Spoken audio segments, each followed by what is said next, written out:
What is up, Earth's mightiest subscribers? Welcome to another edition of Nerds of Culture, where we put the monocle on, we wear the top hat, we honk on our car with our hanky in our hand at the same time, and let you know that we are somebody. No, no, no, that's not this place. Maybe sometimes, but not today. I was just gonna go there. I'm like, yep. He's like, yep, he's dead. That's the one. He's like, yeah, no. He's like, that's it. That was it. That was the one. That was the one we do. No. For those who do not know, my name is Ernie, Blerd without fear. I'm joined by co-host Robo of Left Face TV fame. Just Chris Cipher cannot join us today. Starting to wonder. He's doing adult shit. Yeah, he's being an adult. That's what it is. He's out there. Honestly, hustling. I'm not gonna lie. I'm not gonna lie. At first, I thought, yeah, see, he don't want to get caught up in this drama. That's what that is. Nah. You know? For real though, no, he's not here because he has to do adult things, and sometimes that's just life. So, what are you gonna do? Better than me. Better than me, you know. He's doing that thing. Like, so you've been out in the workforce, and I know many of y'all are in the workforce now. But you know, there's that thing that they do where they want you to spend like off the clock hours with them. Let me tell y'all something.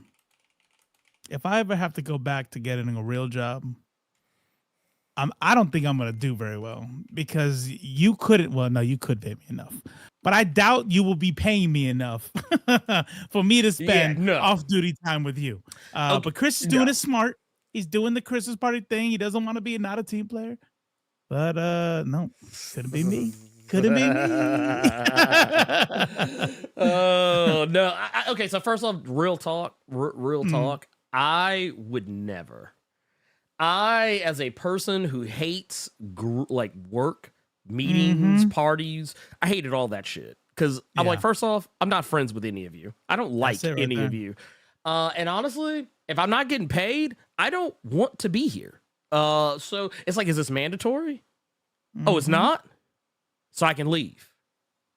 I will literally do what was that cat that used to be on Vine all the time? Niles, or do like the Niles? He just put the peace sign up, and he would just dematerialize. That would be me. Yeah. That would be me every time. Because you know why? Because I hate being around people I don't like. Yeah. I mean, that's what I was gonna say. If I'm there, man, I must really. You must be the homies. That's, you know what I mean? Yeah. Oh no. Like, it would be a deal where, like, if I said, hey, so look, Robo, so, you know, we need to have we're gonna have a little work, team building, exercise, you know. Look, first off, no. I would just be like, no, we're just gonna play like Hunt Showdown or something. Or, yeah. I was just gonna say, we do that. Yeah. And then we play Hunt, and then it's very stressful. And then I go to bed mad at myself. I stare at the ceiling until I fall asleep. I'm like, fuck this game. I don't even fucking play this game. Was it the dude off of Narcos? That's what I always feel like. He's like sitting there like on the bench. He's standing in the pool, and like he's sitting at his dinner table. Ernie. That's always me. I don't know if you know, but after that last match where it's a loss, I need you to know that when I go, all right, man, I'm gonna head to bed now. All right, I go outside to my swinging bench, and I just sit there and I stare out, mad as fuck at the world. Mad as I already do a time. Well, I'm so real talk. I didn't even see. So I look. Let's get. We're gonna give you. This is no inside baseball here. So, but like, so yeah, we were playing this multiplayer game, Hunt Showdown. Some of you who have been with me long enough that you've seen me stream on Twitch, you've probably seen me stream that game before. But it's like an extraction shooter. It's set like in, I think it's like is it like the 1800s? or something like that, like 18, 17, it's supposed to be like old west type shit. Yeah, like basically, there's no like fully automatic guns except for like one, and it's a really expensive gun that is so hard to shoot that it's not even worth having. But it's but yeah, you're using like old timey guns. There's like a supernatural element. Anyway, long story short is we were playing a match and these dudes shit on us. Like, I'm just gonna put it as plain and simple. Yeah. They shit on us. Yeah. I will most certainly say they shit on me because I literally was getting ready to peek around a corner, and I'm gonna tell you what I saw, Robo. I'm gonna tell you what I saw. What's up? I saw two motherfuckers also peeking around a corner. And you remember that scene in Pulp Fiction where like they shoot at the dude on the couch? Yeah. Yeah, that was me. I was the person that Jules and Vincent Vega were shooting at. Like, I literally, like, I felt like, was it like the opening scene? Well, not the opening scene, but like where Alex Murphy gets lit up in RoboCop. That was me, because when I turned that corner, I was just like, I was like, God damn. See, what I thought you were going to do was a different scene in Pulp Fiction, because, so I'll say like this. So that was you, right? Yeah. Well, here's me. Same scene, right? Mm-hmm. But just a little bit before, when the dude was like blah blah blah blah blah blah blah, and then missed him, right? Yeah. And then they get into that argument about if God exists later. I was the dude shooting, not hitting the goddamn thing. Oh, and then, shit. And then what happened is that after they killed us, they would say, "Hey, see, that's God." That's God right there. Did you see that dude? Did you see how many shots he put on? Didn't hit shit. That's God. Dude. Was he using fanning? No, I don't think he was using fanning. I don't know. It was like, oh shit. No, I wish I saved it. I wish I saved it because, like, I'm telling you, like, it was literally like when I turned the corner. I think one of them was like the penitent or whatever the dude is that whips himself on the back. Yeah. And I forget what the other one was, but I saw that motherfucker's mask like poked around the corner, and it was and like, you know, like all you people who watch like Fortnite videos, you've heard the sound drop where it's like, hello, like that's basically what I like, or not even that. Like, it actually took me back to Running Man, where it was just like, hello, cutie pie. One of us is in deep trouble. That's and right. I was just like, God damn, it's me. It's me. I know it's Jamal me. Carter says, we're having a Christmas party in my job as we speak. I've been hiding in my office the entire time. An hour and 20 to go. Let me tell you something. When I read that, I got like PTSD from back. Like, I'm telling you, bro. Like, I know exactly. Like, you go there, you got the little common area where people are like, hey, hi, yeah, what's up? Hey, all right, yeah, I'll be right back. And you're just sitting at work, you know, doing what you can't leave, right? You can't. Nope. You can, but you don't want to fuck up the bag, and you don't want to, you know, am I not going to get promoted and all that shit? So you got to be there for a little bit. And there's like a certain amount of time that you got to like stick around, where you're like, hey, what time are you leaving? What time are you leaving? Are you leaving now? In about an hour? All right. But within an hour, you see the commander leave first. Hey, hold on. Hey, first sergeant just left. Hey, first sergeant just left. I'm like, shh. First one's gone. I'm gone. Get the fuck out of here. Ernie's lost in the sauce over there. What you do? You drawing? No. I was looking at something because I realized I tweeted the wrong thing, but, you know, we're just going to go with it. No. Right. But no, I've been there. So a little bit of background. I used to work for I think I've talked about this before, so some of you probably know this. I used to work for... We'll get there, Daniel. We'll get there. It's a slow roll. Sorry. Yes. We're going to get there. I promise you. Just work with me. No, I used to work for a holistic dog food company called Hollywood Feed. I used to be a store manager of said Hollywood Feed. I feel like I can say this now. I don't think anyone who actually worked there when I worked there, you know, it still is there. But anyway, the point of the matter is that the owner of said company would always host these managers meetings once a year, and it was one of those deals where we all had to sit together in a stuffy room and learn about dog food and cat fould and, you know, pet health and things like that. All things that I have mostly made exit my memory warehouse. But but afterwards we would always have like this big ass party at his house, and I hated it. I mean, it was cool. He's rich. His house? Yeah, he would have it at his house. Like, he'd have like alcohol and shit, and fucking his kids and his wife. Well, his wife was also part of the company as well. But like, it was one of those deals. Like, man, I was like, dude, I'm not gonna lie, I don't really like any of y'all. Y'all are all like wild trash, and the ones of you who aren't wild trash, y'all are just like straight up washed. You're like, y'all ain't shit. Like, y'all ain't fun. All y'all talk about is your fucking, like, you know what it was? You know when you hang out with someone and all they do is talk about their children? Like, that's all they're like, hey, look at my kids. Look at my kids. Imagine that, but it's like animals. That's it. It's animals. Yeah. And don't get me wrong. Yeah. Infinitely cuter than human babies. Yeah. However, when you have seen, like, when you work in a place where all you do is see people's animals, I'm not gonna lie, that was another reason I had to get out of the job, because I started to not give a fuck about animals. Like, not saying that, like, I would hurt an animal, but yeah, like, but I got to the point where I was just like, I don't like being around animals now, and I don't like this feeling. So yeah, that's why I had to get out of that. But yeah, it was just one of those deals where, like, yeah, either the people just wild boring, wild trash, whatever. It was terrible. But yeah, anyway, I sympathize for anyone who's in a work meeting as we speak, or is about to be, or ever has been. But yeah. That said, yeah, we got a little bit to talk about today. I don't know. Yeah. I guess let's just go ahead and start with the thing that is probably the freshest in our memories. Also, the thing that we also have in the order of the show notes. Yeah, we're just going in order. Yeah, let's. Yeah, we're just gonna go. In order. I like the show. Hey, go ahead and pull up number one. Pull up number one. Yeah. It's like, yeah, that's what I want to do. That's actually what I want to do. I will say though, I'm gonna change number one because technically speaking, it was the wrong picture. Well, here's the thing. Here's the beautiful part. Here's the magic of this. You could say whatever number the fuck you want because nobody knows what they are. So when you pull up number one, you pull up number 12 and like, oh shit, look at that. Yeah, nobody's gonna know the difference. We're like, who? Like, what are you talking about? Mark Millar said black people shouldn't work in comics. What? No, he didn't say all that. He didn't say all that. I want to let's preface that too. I want to preface that real quick because I feel like there are going to be some people who are going to come at this from a very different attitude.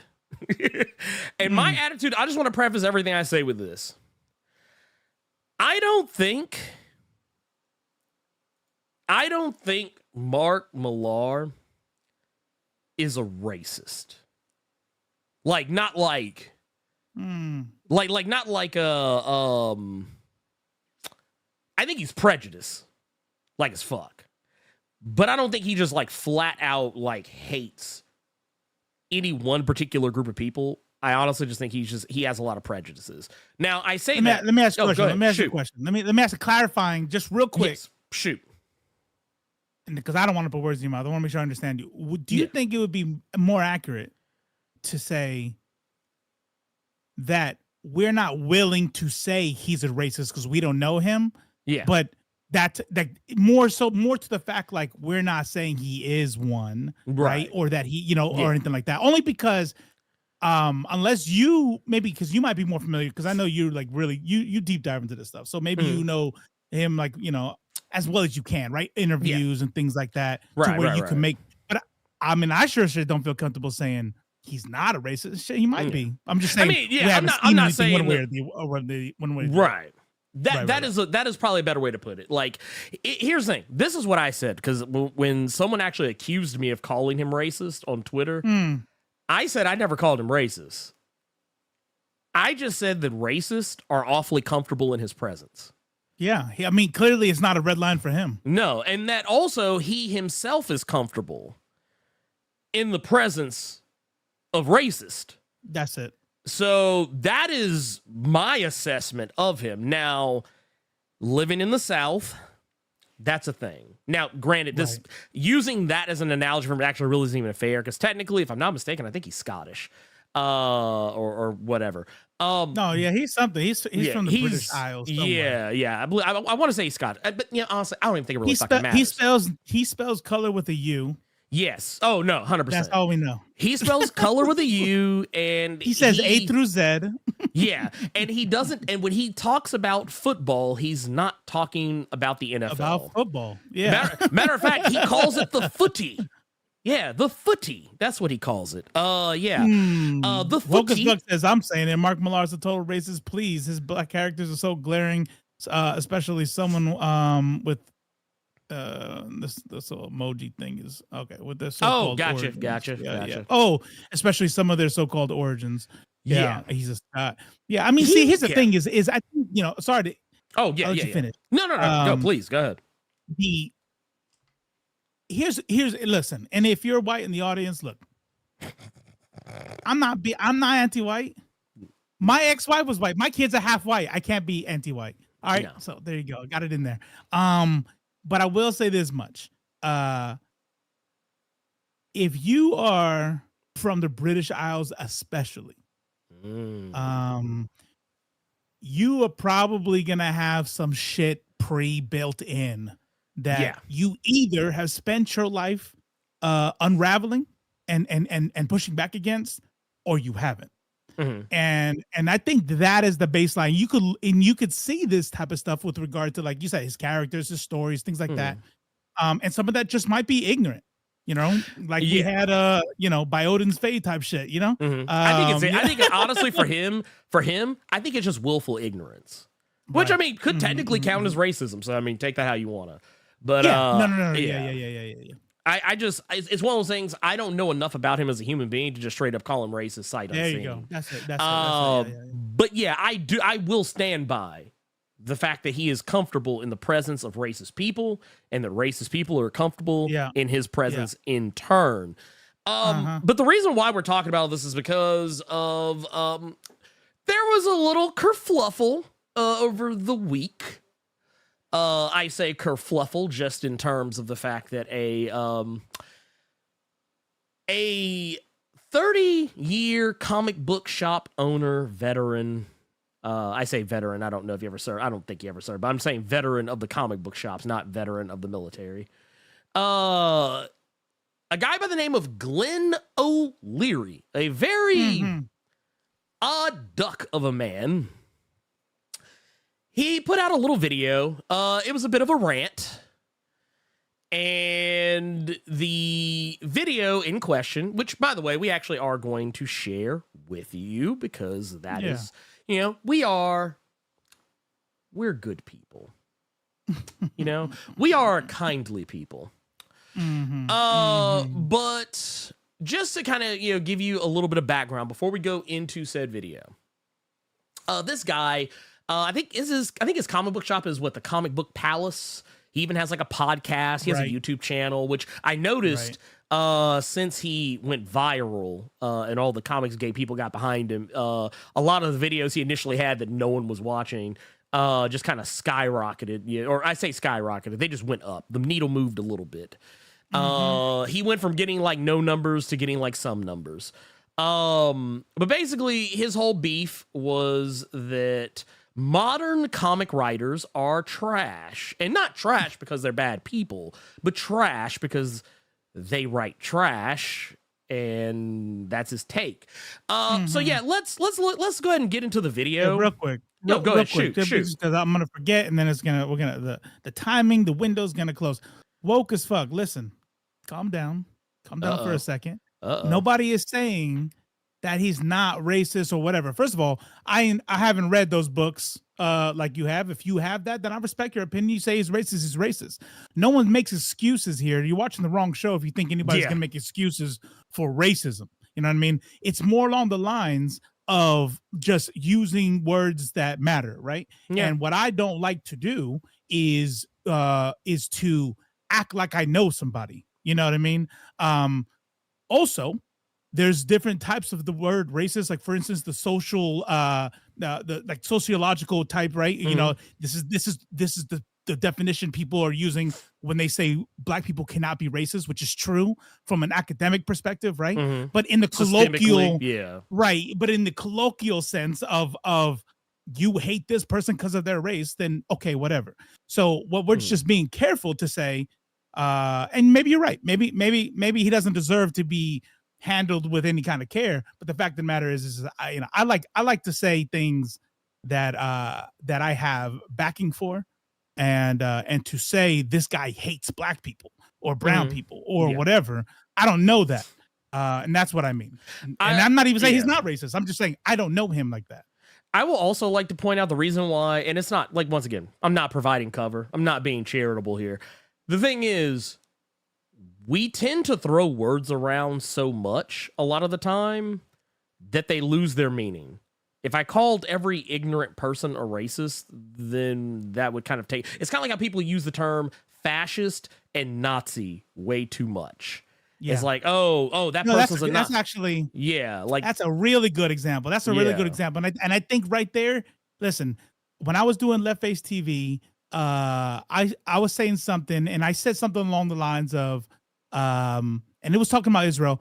We're not getting into that here, but no. I was saying like that said something about them being Nazi. And then a buddy of mine, they told me, in a DM, they're like, hey, listen, like Nazi is a specific thing.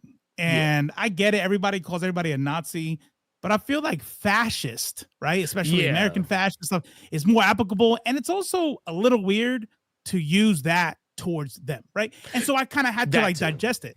What would be a bad look on my half? An immature look would be to me to like, are you defending? No, we're just talking about using language appropriately. But that's all I want to address. I heard he said I'm a OG. I've been reading Millar for since he came on the scene. He's a racist. And hey, so this is what I'll tell you. Yeah. I haven't. So I respect your opinion, and I wouldn't say you're wrong. I'm like, all right, dope. I haven't though. You know what I mean? I get it. I will say I am a person who has read a limited amount of Millar. I have not read everything that he has ever written, and honestly, I don't plan to. I think that sometimes his books are okay, and sometimes I think that they are trash. And I feel like he is today a better writer than he was like maybe 10 years ago.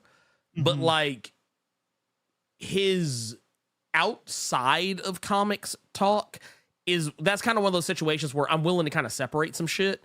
But I would be a liar if I said that, I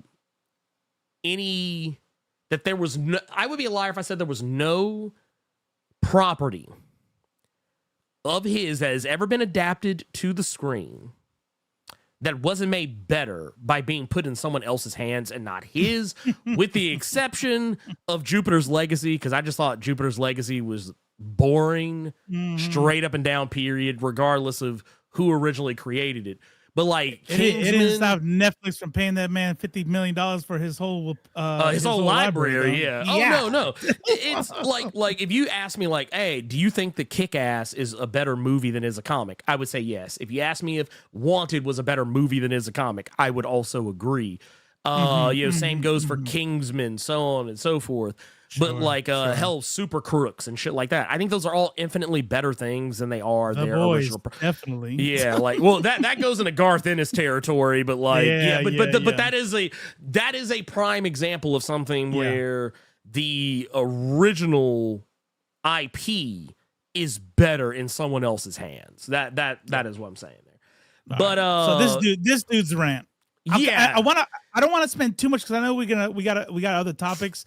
But I do want to say something after this dude's rant because I think it's funny the way that people are taking it. But let's go ahead. Let's Here, I'm gonna pull this up, and here we're gonna pause this, and I'm gonna share this with you because we're gonna be doing this a lot here. Yep. Let's do that, and is that the one? I think that's the one. I never know sometimes. No, I feel you. Right there. Yep, that's the one. Or nope, that is not the one because that is the O2. That is a headshot. It's this one. There we go. Booyah! Look at that. And then here, let's get rid of that because that's messing the vibes up, my guy. Okay, so let's get into it. Sage became a member. Look at that shit, man. Look at that. Gunmetal Sage out here. I appreciate you, pimp. Also, Troy Wire, man, look at you out here, man. Love to see it. Combo. Right? 2 combo. Oh, wait, no, 3 combo. Blerd Gaming out here. We appreciate you, pimp. Look at you out here. But, now that we're done talking about semantics. Yeah. Let's actually, no, we're not going to full screen. We'll just do it like this because it'll be easier for all parties involved. So here, let's get into this video. This guy is going to talk a lot of shit. That's what I'm going to say. Actually, and while I do appreciate all these memberships coming in right now, I'm going to hide them just for a moment, just for while we do this. Or I tell you what, here, we're going to do it this way. We're going to put them up top. We're going to put them like up here somewhere. Let's see. Yeah. Look at that. That's how we do it. Okay. So let's get into it. This guy's going to talk some shit. Let's hear him out. Let's hear the guy out. Oh, wait, hold up. Here, let me do this because I just realized I do not. I'm going to turn that down a little bit in my ear. Okay, there we go. Now we are ready. Let's go back. There we go. Now, most of these new writers don't have the love of comics like these older writers had. And all they care about is, how can I put myself in the book? No, we don't care what you would do if you were Iron Man. We don't care who you are. You're writing Tony Stark. You're not writing yourself in a book. If that's the case, write your own comic with you in it. No one will read it because nobody cares. People grew up, are growing up loving Peter Parker, loving Miles Morales, loving all these Captain America. We don't need you to put your input in it. Just write Steve Rogers. Don't write Steve Rogers. What would Steve Rogers be if I was Steve Rogers? That's not how it works. But that's again how most of these new people write nowadays. That's why most of the stuff is shit. Exactly how it works. Because we don't care what you would do, because we don't care about your life whatsoever. Just write a book, get paid for what you do, get paid for what you're supposed to be doing, and make it a good story. You mute it.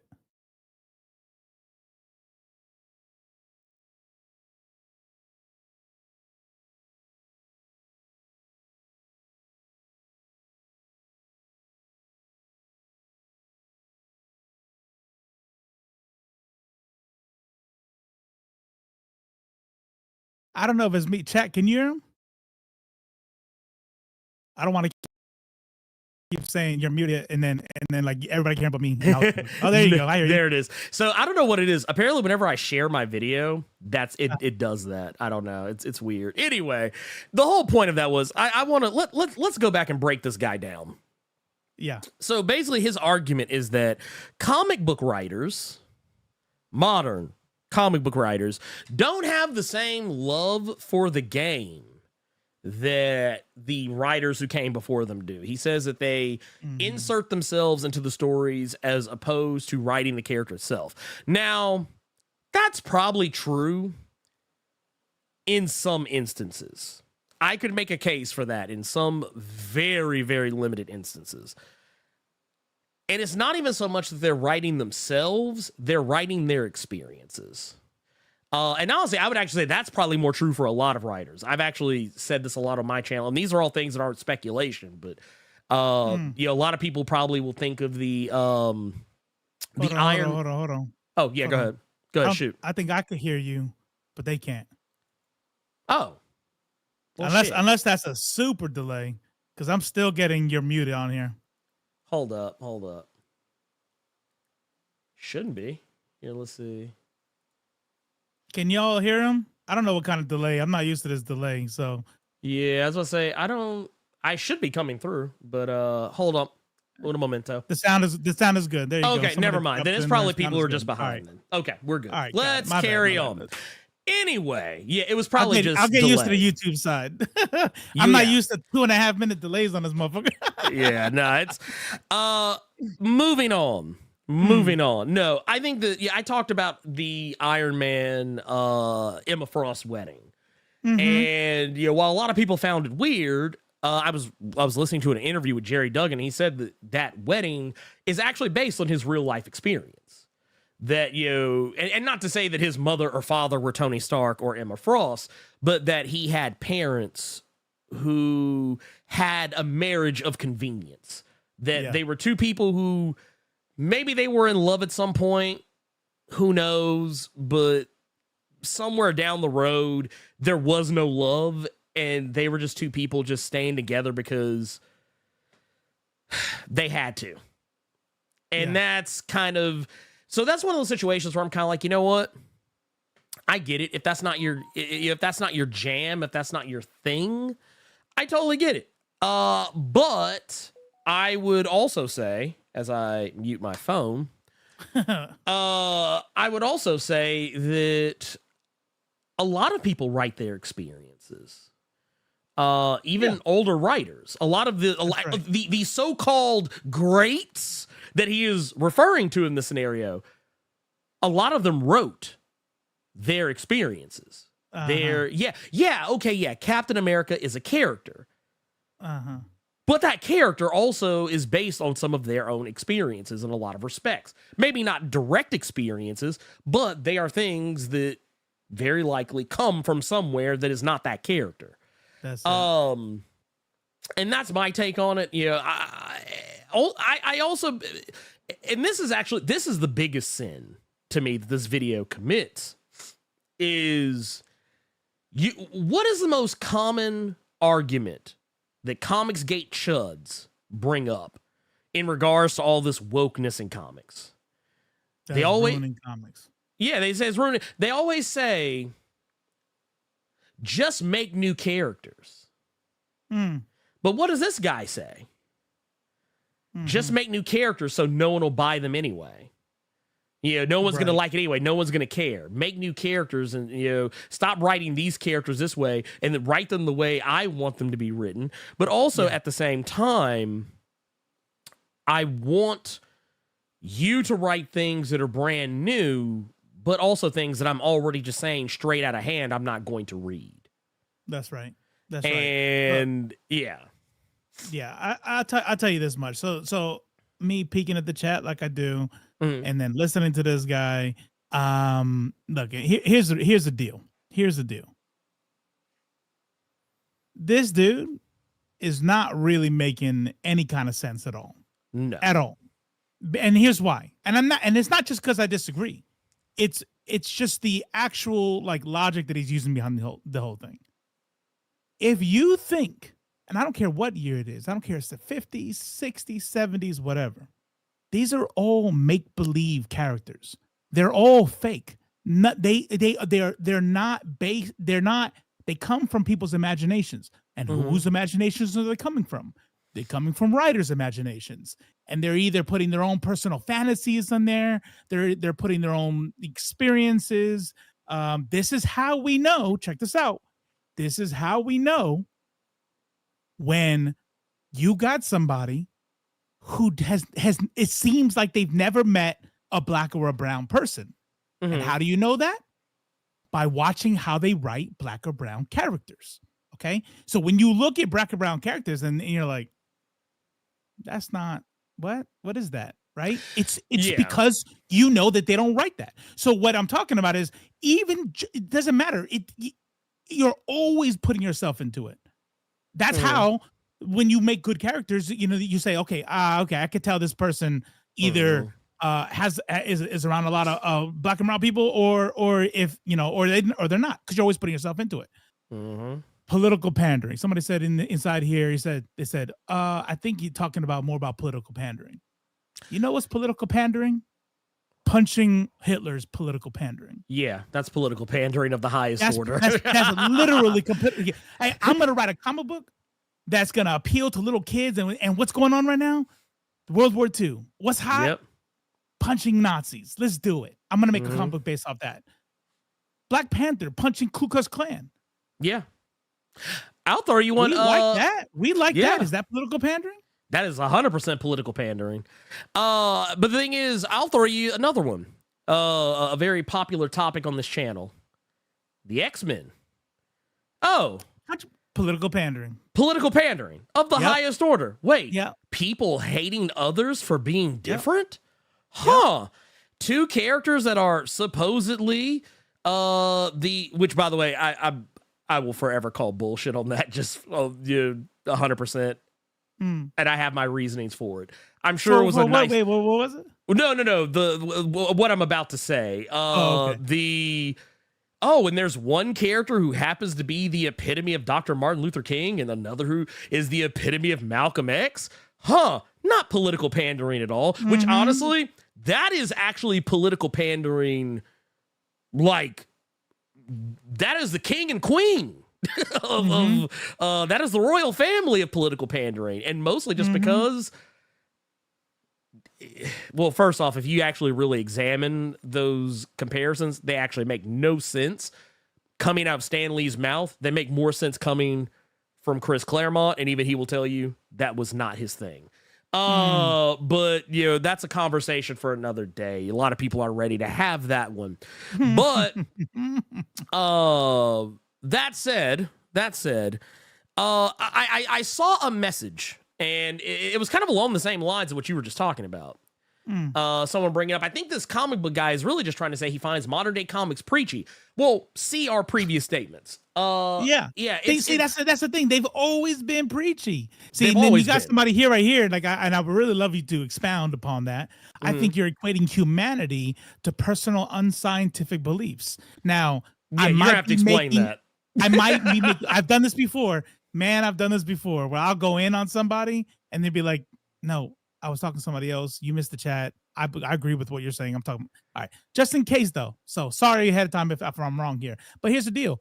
What it sounds like you might be saying, I might be wrong, is that was when they were saying things I agreed with. Now they're saying things I don't agree with. Yeah. No one gives a fuck. You know what? You know what's funny? I'm at this. This dude says no one cares, about who you are. Don't insert yourself into comics. I say I don't give a fuck what you think is scientific or not. You know what I mean? Because we have some clips to play from other comic book pros that have weighed in on this, and one of them, I won't spoil it, but Tim Seeley has something to say and like nailed it. So remember what I'm saying now, and we'll listen to Tim Seeley later. But the fact of the matter is that these are issues that are important right now. Listen, whatever, we're not going to argue the issues, right? It's not about the issues. I'm going to say this one thing. It's not about the issues. No. It's just about the fact that comic books, since the beginning of comic books, always had elements of the writer in their stories, no matter what book it was. What he's bitching about is, I don't like those elements anymore. To which I say, who gives a fuck? I don't care. I mean, I don't. I third generation don't care about this man's personal feelings on the matter. I honestly feel like, and here's the issue. I would probably take people like this more seriously if they were not so clownish in how they express themselves. Like, these are the very same people who will tell you that, get this wokeness out of my comics. But at the same time, they want to see themselves represented just as much as everybody else. They just don't want to admit it. Like, you can see it, because I remember when Black Panther came out, one of the most common things you heard people say was, well, they didn't put any white people in it. So clearly you want to see yourself represented. You're just only recognizing it now when someone's creating something that's not directed at you. And that's the thing that I think people need. And I think I said this before on previous episodes of this and previous episodes of the Blerd Cave. Not everything is for everyone. That's it. I don't expect a person who is not a Pakistani American Muslim teenage girl to completely 100% get Ms. Marvel, whether we're talking about the TV show, the comic, whatever. However, what I do expect is for you to at least show a shred of empathy and maybe at least try to put yourself in that person's position. And if you can't, then whatever. If you can, cool. Maybe you'll find something to like. But sometimes things, like, case in point, what was that movie that did numbers a ways back? Because I think it was based on a book, Crazy Rich Asians. Do you know who that movie was for? Right. Not me. Did I enjoy it? Yes, I did, quite thoroughly.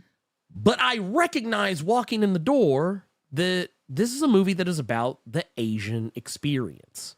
It's not about the black experience. It's not about the Mexican experience. It's not about the the Indian or Muslim or indigenous experience.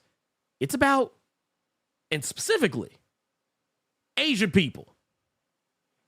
And if you can't get down with that, then that's on you. That's right. That's not on the book and or movie because you couldn't step outside yourself. That's it. Now, to transition. Yes. So he's not on the thumbnail. Mark Millar is.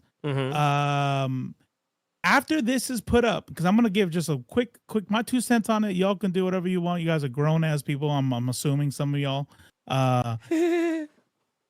After he puts this out, people start going in. Now, let me tell you all something that my personal belief is.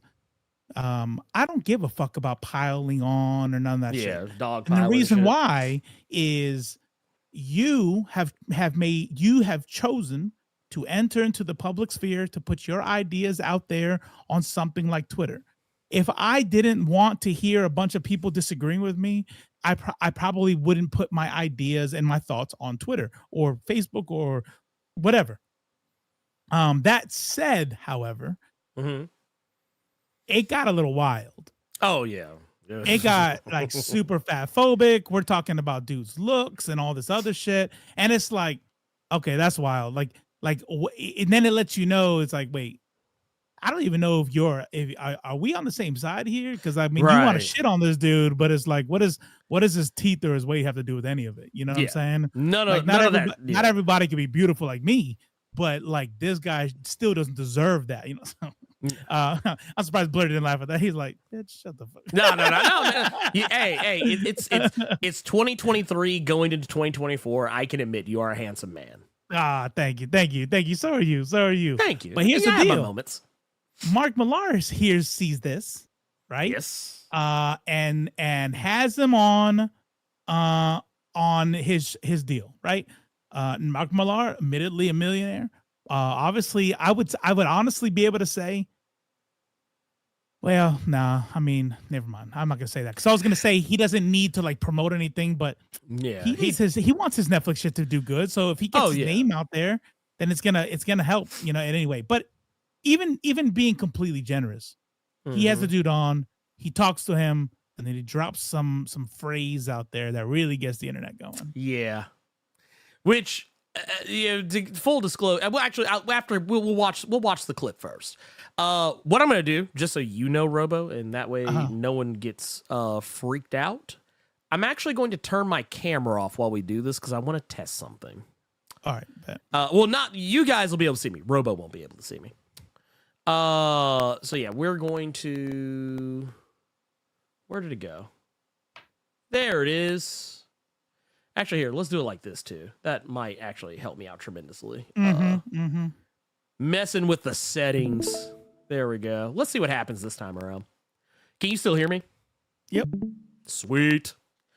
All right, so this is the next video in question. This is where Mark Millar had this gentleman, Glenn O'Leary, on his own podcast, as we just mentioned. And here we go.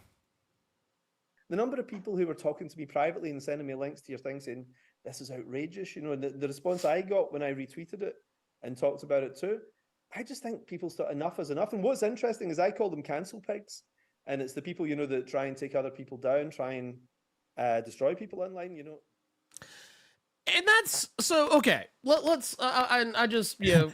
And then boom, the internet exploded. The comic book Twitter had an aneurysm. Oh, most certainly. Yeah, they did. Okay, so full disclosure here. Mark Millar doesn't like me. And you know what? That's okay. That is fine. I can live with that. I can live with the fact that Mark Millar does not like me as a human being. Because I on Twitter, I gave him a little bit of a rebuttal about his take. I didn't even bar him up. Here's the thing. I didn't even bar him up. Like, it was just, you know, kid glove shit. And I didn't start barring him up until his fans came in. So I barred them up. And the funny thing about it was between that and the whole cancel pigs things, which, I mean, let's be real here. I do not find the term offensive at all. It actually, like, I saw these people making all this lazy AI art trying to, like, make fun of, people, like, mocking people up to look like an actual pig wearing clothes and, being fat and, It was basically like Fox News. Oh, the blue-haired, libs. It was like that. It was that kind of energy. And I was like, dude, you know what? So my response was, thanks, Mark Millar, for giving us a new way to say defund the police. Right. And then there were people who came to my, my tweet and were like, that's not what he's talking about. And I said, I know that's not what he's talking about, but that's what I'm talking about. And, well, you're just not using it correctly. No, I'm using it exactly the way I intended to. And there were people it was really weird. Like, there was this one dude who kept constantly replying, and he would use this, some GIF, whatever, that was this fat black guy, a comedian whose name I don't remember off the top of my head, but was on Breaking Bad, was famous for sleeping on the money. But this guy shouting squeal. And I would just be like, and every time he said, I was like, yes, police do often squeal. And after a few times of doing that, he stopped. Cause it was like, he's not getting that rise. But the thing is, the whole cancel pig thing, it's stupid because it's just a name. Right. No one's going to remember it inside of a year. Like, by the time we hit 2024, like mid 2024, it won't be a thing anymore. Because it has they no do impact. like to kill shit though. They kill shit like to death. And a lot of these people they'll use shit that nobody gives a fuck about. That except inside their little culture. You know what I mean? Because to them, like, reality is warped in a way to where it's like when they go in a year from now when they say cancel pig, you're like, huh? Are you dumb? What are you talking about? I see you're mad, and it's like I don't understand. Dude, that actually happened a lot. There were so many people like, see, he's mad. I was like, why? Why would I be mad? What are you talking about? Like, why do you think I'm mad? It doesn't even make any sense. This whole thing is just wild. It's wild. He used laughing emojis. He's really upset. It's like that's cope. That is so much cope. That is so much, like, dude, the copium, like, you have the fucking metal tank, like and with the mask, you were just breathing in deep. Jesus, it's like nobody cares. But you know what I do care about? Some people like to put their opinions out there and can't stand to hear others. Yeah, they don't want pushback. In case you missed it, he did end up blocking Blerd. You know what I mean? Like that's what soft people do. Yeah. And I didn't tag him. I didn't add him. I just said his name. So either A, he looked himself up, or B, somebody ran and told him that people like to snitch and start shit. Which I didn't care. I mean, he had a right to know, I guess. I don't give a fuck. Or, third option, he saw it trending. Because, it was getting likes. It was getting engagement. So he probably saw it. It's kind of the same thing happened with, what's his face? Yellow Flash. Same thing. He saw that he got ratioed. I actually didn't even retweet him. I just screenshot his tweet and basically just and that alone ratioed the fuck out of him. Like, it was crazy. Like, I was like, dude, I don't do this. I'm not a pro. I'm not a Twitter pro. Yeah. But you know what I am a pro of? I'm a pro of the 1999 super chat. This one here's some Gills. This is actually from earlier. He was telling me that everything sounds good. We're good. We're back, baby. We're back. This whole cancel pig things is really it's about. Okay, go ahead. You on the super chats? My bad. Go ahead. Yeah, it is. Oh no. This is just. You're not wrong. That's correct. Yeah, it's kind of dumb. Like, and honestly, this is like this is a fucking like this isn't even middle school. This is some elementary school fuckery. It's dumb. It's dumb. Because that basically, you're calling people cancel pigs because you have no rebuttal to the rebuttal. Yeah. You're calling someone a name because you said something and then people showed up to air you out. Uh-huh. So your response was, I'm just going to call him a name and laugh at him. And then when people didn't give a shit, you got quiet. Yeah. Or you started blocking people.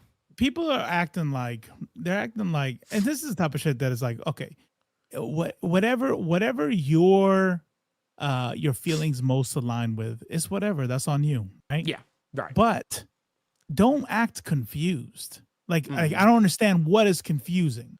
Like when you really break it down, right? When you break it down, when it comes to whatever the fuck Glenn O'Leary is talking about, and the reason why I wanted to make clear is not because it's super important, not because nobody understands it, but I just want to put out there on its face, okay, what is Glenn O'Leary really talking about here? Like, what is he really talking about? And to say that comic books, here's something I want to make clear. To say that comic books has always been political and has always, put out political pandering to sell comics, it's not, that stuff is not said to be like, oh shit, got him. No. Because they know that too. Yeah. Right? Right. It's because that is literally, and they say that kind of shit, it's literally dog whistling.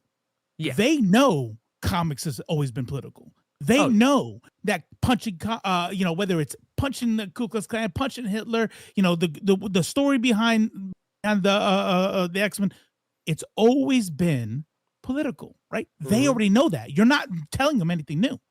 So all they're actually saying at that point is, I don't like gay shit. Yeah. I don't like seeing more black characters. I don't like seeing people who don't remind me of me. And, every now and then you could have Luke Cage and Black Panther, maybe one or two other ones, but I need most of my comics to be white, and I need most of my comics to be women. Now people like Ethan Van Sciver will say pretty much that. Yeah, right? like verbatim. Like verbatim, like, you know what I mean? Like Ethan Van Sciver within the week or two, whatever it was, literally said the reason why there aren't a lot of women in comics is because they don't have the brain for it. They're not built that way. He will say that. That's why it's not because he voted for Trump, right? There's a lot of people who vote for Trump and aren't canceled. You know what I mean? Yeah. Dude, you know damn well fucking voice of Mario, what's his name? Chris Pratt. Lord. Damn well Chris Pratt voted for Trump, but he's just, hey, I'm on my own business. I'm gonna stay over here, and I'm not gonna say nothing, And he's like, okay, I know, I see you, but he still has a job. Ethan Van Sciver is canceled because he doesn't know how to do that filter. He doesn't know how to do dog whistles. You know what I mean? He just says it. Right. He just says it. Right. But here's the key. Right. And I wish Mark Millar would hear something like this. I know he's not going to, he won't hear any of this shit. He doesn't care about none of this. It really, honestly, if I made $50 million and somebody disagreed with me, no, I probably wouldn't be hearing it either. No, I wish he would, because it's this right here. It's, bitch, I hear you. I hear exactly what's happening.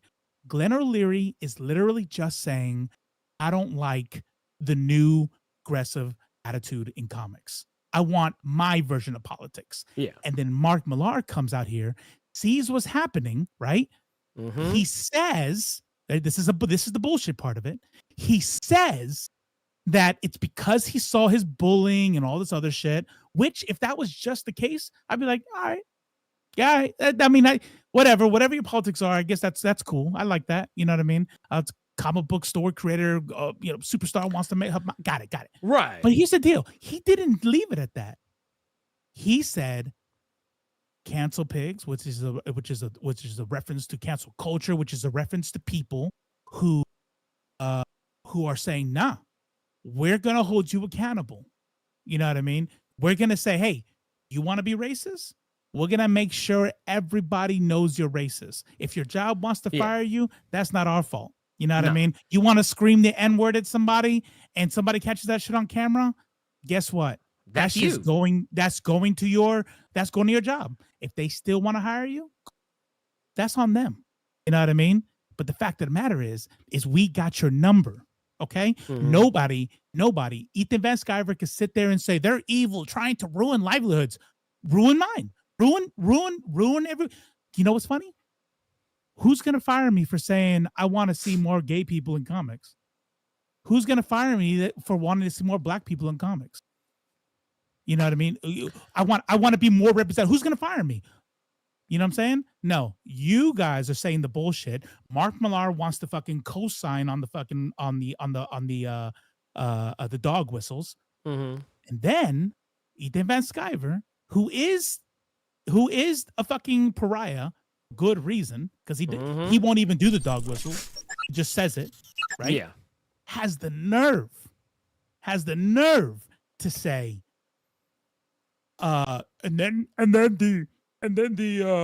he came out and were calling him fat. Bitch, you called me fat. Yeah, like, I was gonna say he called me fat too. So yeah, like literally, like he played a clip of our old show. I freaking love comics. Made fun of my weight. They call you fat. They'll call you all kinds of fucking racist shit. They'll share pictures of monkeys and whatever the fuck on their shit, and then go, I don't know who that is. I don't know who that is. It's just the 2 million followers I have. But then when he goes in on Twitter, Mark Millar replies. He didn't have to. Mark Millar replies back to him and says, "Thanks, bud." When he says, "Yeah, what Mark Millar said, that's fucking awesome. Keep up the good work." Whatever, summarize, right? And Mark Millar could have fucking said, "Hey, look, I'm just here because I wanted to support a comic book store guy who was getting piled on. I'm not trying to get involved in all that." But you know what he did? Thanks, bud. And then you know what's funny? Everybody's like, "Oh my God, one fucking tweet." See, this is why you got to keep. If you here's a tip. All right, I usually don't give racist tips, but here's a tip: if you're a racist, wants to pretend like they're not a racist, you probably should not be hanging out with the people who don't pretend they're not a racist. Like, you know what I mean? You don't rub elbows with them because now they're gonna get shit on you. Right. And it could have been, somebody might go, "Oh my God, calm down. It was one fucking tweet." He said, "Okay, bud, calm the fuck down." You know what? It might have worked. You know what? All right, maybe then EVS comes out and streams. You know what EVS says? We talk. We've been talking for years. We DM each other. Like, it's not a big deal. I'm like, like, oh, what happened? I thought it was just one tweet. No, motherfucker. This dude has been your friend, has been DM each other. You know what I mean? So that lets me know, actually, woke as fuck is probably right. You know what I mean? Well, he's probably right. Because if you're sitting there in that company and you're cool with that, but you know who's cancel pigs? People who want to see more representation. People who's going to say, "Hey, man, I hear your fucking dog." I know I'm ranting. I hear your fucking dog whistling. I hear your shit. And I'm going to say, "Fuck you." It's always been political. You know that. So that just means you don't like what's happening here. And then Mark Millar comes out and says, "Hey, I got you." And now we're going to call them cancel pigs. And then you're going to fucking say, "Okay, buddy," to the fucking known fucking racist piece of shit. People are just done with it. People are done with it. You know what I mean? It's just not 100%. Well, and here, I'll throw you one better. Here's my thing. Mark Millar has been making the rounds on Comicsgate for the past several months. Yeah. Like, he's been showing up on various live streams, podcasts, so on and so forth, of all these people who are known Comicsgate chuds. Yeah. And he's comfortable.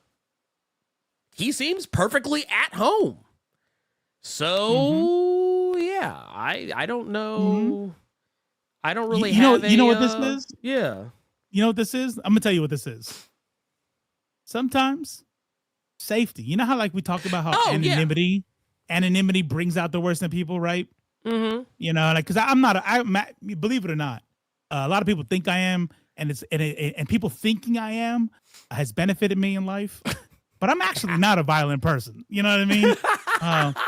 If the dude in the bar ends up not fighting me because he thinks I'm gonna whoop his ass, that's good. I don't like fight. I don't want to fight anyway. I'm gonna hurt my back. I'm not gonna be a man. But I'm like, you know what? I'm gonna take advantage of my size and okay. But the fact of the matter is that and still people have that fear, right? Like, I'm gonna slap the shit out of you. You might get your ass whooped. You know, you don't know. So you kind of careful about certain things. Mm-hmm. Online culture, that is gone, so people say whatever the fuck they want. There's another thing that does that. Money. Mm-hmm. When you got a lot of wealth, you do. Mark Millar lives in a different world. Literally a different world. 100%. Mark Millar has enough money to watch this stream right now and then sue us for libel. Or is it slander? Slander spoken, yeah. For slander. You know what I mean? Now, it doesn't matter if we said anything worth the lawsuit. You there? Oh, yeah, it's doing something. Oh, there you go. Oh, there it is. Yeah, I hear you. I think. I still think. Don't see you though. Yeah, here I'm pulling my shit back up. I think it just was being weird. But carry on. Okay. Yeah. So, and I'm not saying he would do this. I'm not saying this is the kind of person he is or anything like that. I'm just saying what money can do. The thing, you know, Mark Millar could do. He can go, you know what? I'm gonna spend 15 G's right now and sue them. I'll lose in court, but they're gonna have to spend some money to fight me in it. You know what I'm saying? Right. And so, like, he could do that. So all I'm saying is that he makes enough money to where now he doesn't have to hide anymore. He got his 50 mil. He got his payout. Guess what? You know what? I'm going to stop pretending that I'm not friends with these people. I'm going to say, yep, cancel culture. Fuck that. Fuck progressive thought. Fuck, like, I don't care about your thing. You know what I want to see? I want to see big titties, white dudes, and more laser eyes. You know what I mean? That's what I want. That's what I grew up with. You know what I mean? Yeah. And while I could definitely get on board with 2 out of 3 of those things, look, like you said, Blerd, it not everything has to be for everybody. You know what I mean? And yeah. Anyways, all right, I'm done. He's like, I've had enough. Actually, let me try something. Let me try something real quick. I just want to see if it does it on both of them. But no, my whole thing is. You know your camera's still gone, right? Yeah. No, I'm messing with it. I'm messing with it as I speak. But no. So for me, just overall, I personally feel like you pretty much have to be both brain dead and tone deaf to not see what other people are seeing with all this. Like, we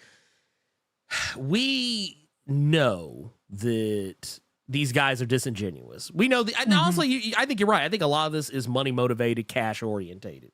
In regards to how Mark Millar has been carrying himself as of late. There is something to be said about the what Woke as Fuck just said. Dudes, he was never hiding in the first place. Do you got that quote that he made in 2013? Yes, I do. As a matter of fact, I do. Here, actually, it's right here. There you go. Bam. Let's jump back over. Bam, right here. So you're right. So cut off a little bit. There it is. So there it is, yeah. This is 2013. Nothing to do with anything that's happening right now, but it kind of speaks to what Woke as Fuck is talking about.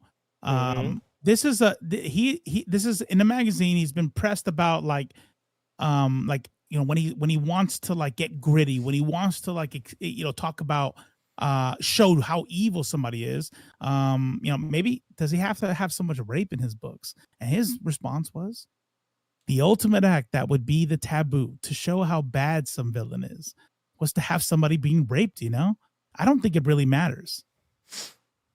I don't really think it matters. It's the same as like a decapitation. it's a horrible act to show that somebody's a bad guy, bro.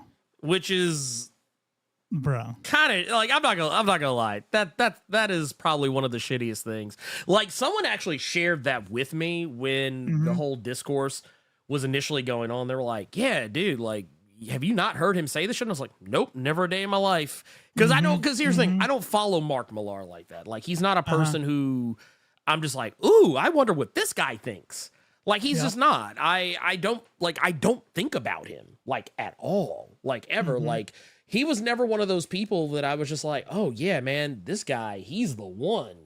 Like, he's the best writer ever. Like, I was never one of those people. But there are lots of people who love this dude and love his writing. They think that whole thing in what was it, Old Man Logan? They think that shit is like the coolest thing ever. The whole thing with She-Hulk, basically getting raped, by, like, sexually assaulted, by her own cousin and having like incest babies. There are people out there who think that shit is fucking amazing. Yeah. And I can't help them. So we just don't.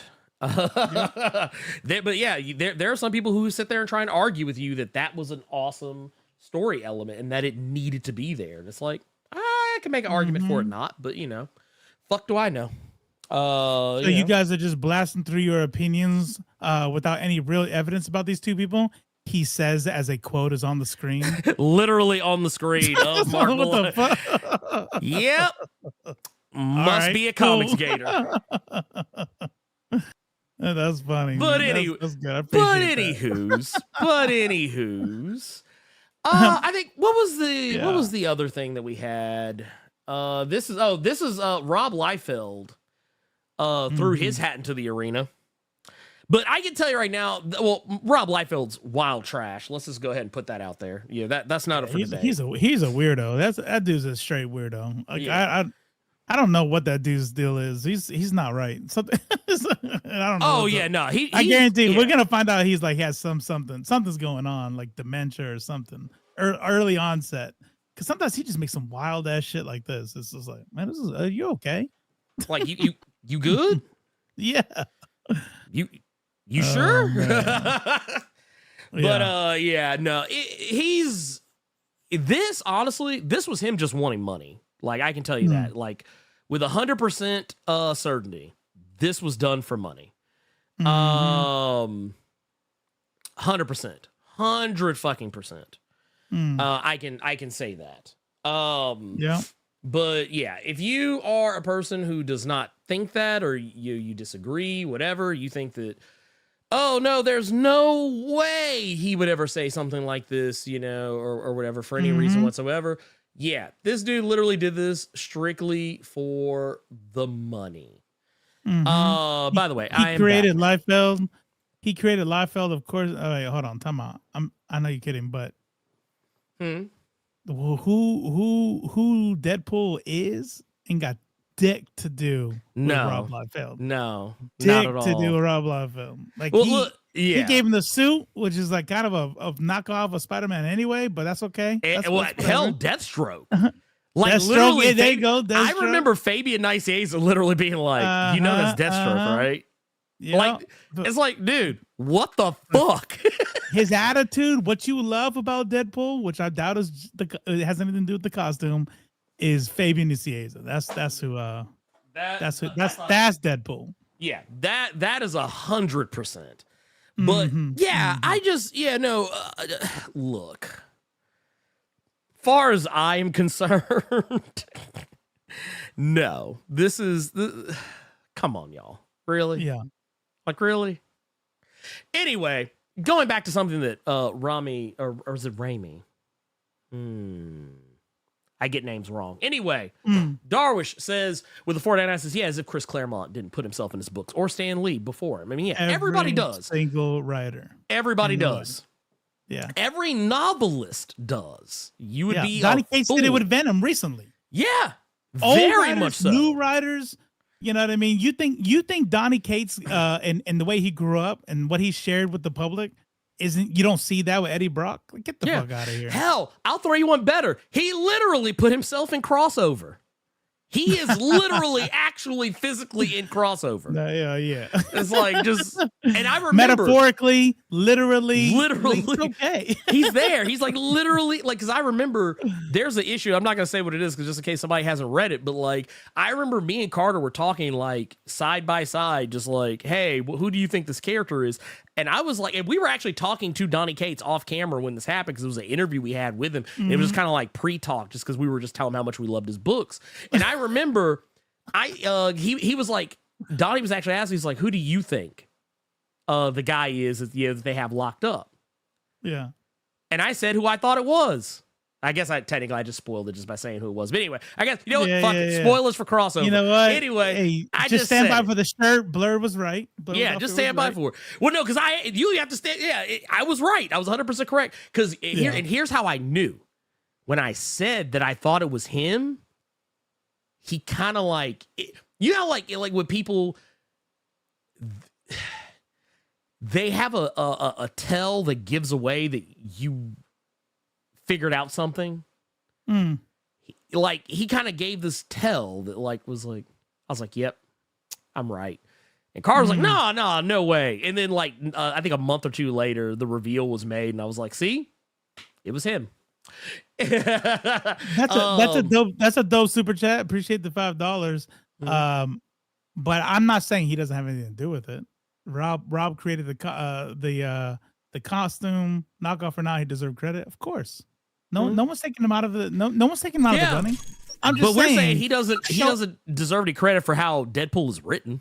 That's right, like his personality. Yeah, you know what I mean? That's Fabian Nicieza. You know what I mean? Especially since his personality has changed since Rob Liefeld had anything to do with him. If you are a fan of Deadpool and it has nothing to do with his personality, he's your favorite character because you love that costume, you love his look. Cool, that's you. I have a feeling you are in the minority, though. I mean, like I said, once again, I think, and this is why I think, once again, just like how I think media literacy is lacking in the world today, I think reading comprehension or listening comprehension is lacking as well. No one said he didn't deserve credit. So that was, and so that, you making that statement says more about what you think about him than what we think about him. Hey, but thank you for the $5. Yeah, thanks for the $5 anyway, though. Yeah, just the same. Anyway, Wraith X7 says Millar co-created the racially offensive Ultimate Black Hulk Tyrone Cash. Yes, he did, and no one called him out except Michael Davis. This is also true. Which I always find it funny when people really like that Hulk. Like I'm like, no, I'm good. Tyrone Cash, huh? Tyrone Cash, a very, very fucking like, almost comically racist version of the character. It's so fucking stupid. We also got Fabric 86 with the Blur Club goal. We appreciate you, my guy. Thank you for that. And we also got Wraith X7 to give another $5. Says Millar is an overrated opportunistic hack who allegedly steals other creators' ideas and will do anything to secure the bag. This I do agree with. I do agree with this 100%. Allegedly. Oh yeah, I'm sorry. Allegedly, I have to hit the I got to give you the Law and Order treatment. But yeah, I just had to. I had to do it. But let's keep it moving. Let's keep it. Let's because we still got more. We still got more to run through. I'm actually, because apparently my computer just really did not like me doing all the things I was doing at the time I was doing them. Yeah. So now we're just kind of playing catch up here. But Donnie Cates, I'll tell you this much: if it's playing the videos, I've seen them all. You don't have to put them up for my deal. You don't have to share. Cool. We'll that's what we'll do. But no, Donnie Cates. Like we talked about this earlier. Donnie Cates. We were literally just talking about Donnie Cates. You guys hate when you go into a hardware store how the guy behind the counter always tells you how much hammers suck? Yeah, tools these days. Yeah, tools these days. And then am I right? bitches about the sales. Like, yeah, and they just don't make comic books here. Well, I hope you can keep the lights on selling comics from 1996. Fucking stupid. Let me know how that works out for you. Yeah. And then we also got this guy. Good guy Ron Mars. Yeah. Good guy. Every now and then, Ron Mars will come through, and I like it because Ron Mars also is a serial blocker. Oh yeah, he'll block. He'll block for everything, right? Yeah. But what I love about it is every now and then Ron Mark will peek back in and he'll be like, drop a little bomb. Commissary goes nuts. EVS 7,000 streams, and he's like, black. You know what it is? He's like the equivalent of Homer. Like Homer backing into the grass. It's like he comes out, drops a bomb, and then just That's right. And if it sounds hypocritical, like why would Mark Millar be a soft boy and this is we're saying that's funny? Well, it's because Mark Millar is going to say something piece of shit adjacent, if you will. Yes. And then block out because you don't want the smoke. Ron Mars will say something good and correct, right? Meaning like objectively correct. Like, no, this is about writing, or this is not a bad thing. And then block the people who want to be bigots about it. You know what I mean? Right. It's not the same thing. It's not the same. But I like, for those who don't know, Ram V, an individual who, if you're not currently reading Venom, they are co-writing Venom with Al Ewing. I believe they had a Swamp Thing that was going for a while, or either finished. I don't remember 100%. But Ram V says anyone who decides writing as you get paid to write the stuff we want has not a clue what writing is about. I don't know how many times people need to hear it. That is simply not how art or creativity works. That's right. And they are 1,000% correct. And this is based, Ron Mars is just co-signing. Just like, it's not a restaurant, and you don't get to order what you want off the menu. That's right. Just not, that is not at all how this whole thing is. And this establishment is run. And we'll throw some left face seasoning on here because I have to. I'll just say real quick, and then we can move on. That is capitalism.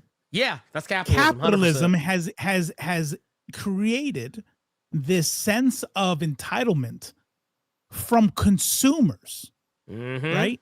And in a lot of ways, I'll say it,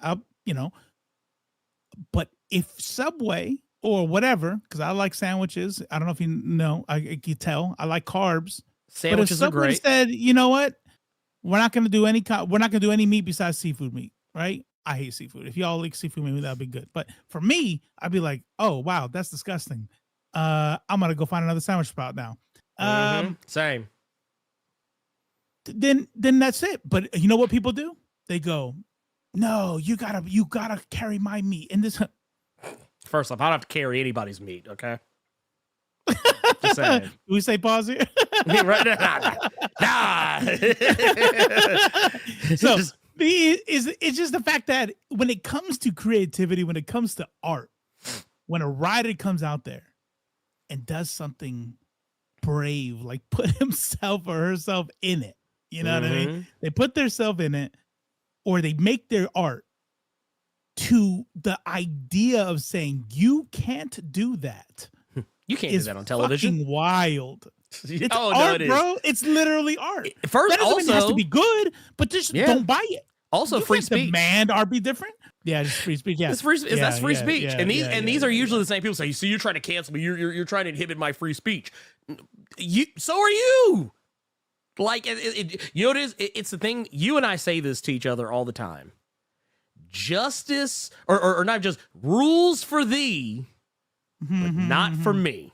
That's it. It's or some of you who grew up in black and brown households, you probably heard this saying: "Do as I say, not as I do." So it's the same. Well, when you start paying rent, you can do what you want. Okay? Oh no, because I've caught myself saying it to my daughter. Don't worry about me smoking right here in front of the TV. I better not catch you with a cigarette. Right? But Romy Forever, thank you for that 32 months of the Blerd Club Diamond Mine. Said just showing some love. We appreciate you. Also, Wilbur Robinson with the $5 says, forget Tyrone Cash. I'll take Gentle any day. Get those likes up. Hey, we appreciate you, King. Likes up. Where we at? Where we at on that? Yeah, Gentle is an infinitely more interesting character than Tyrone Cash. Let's just put that out there.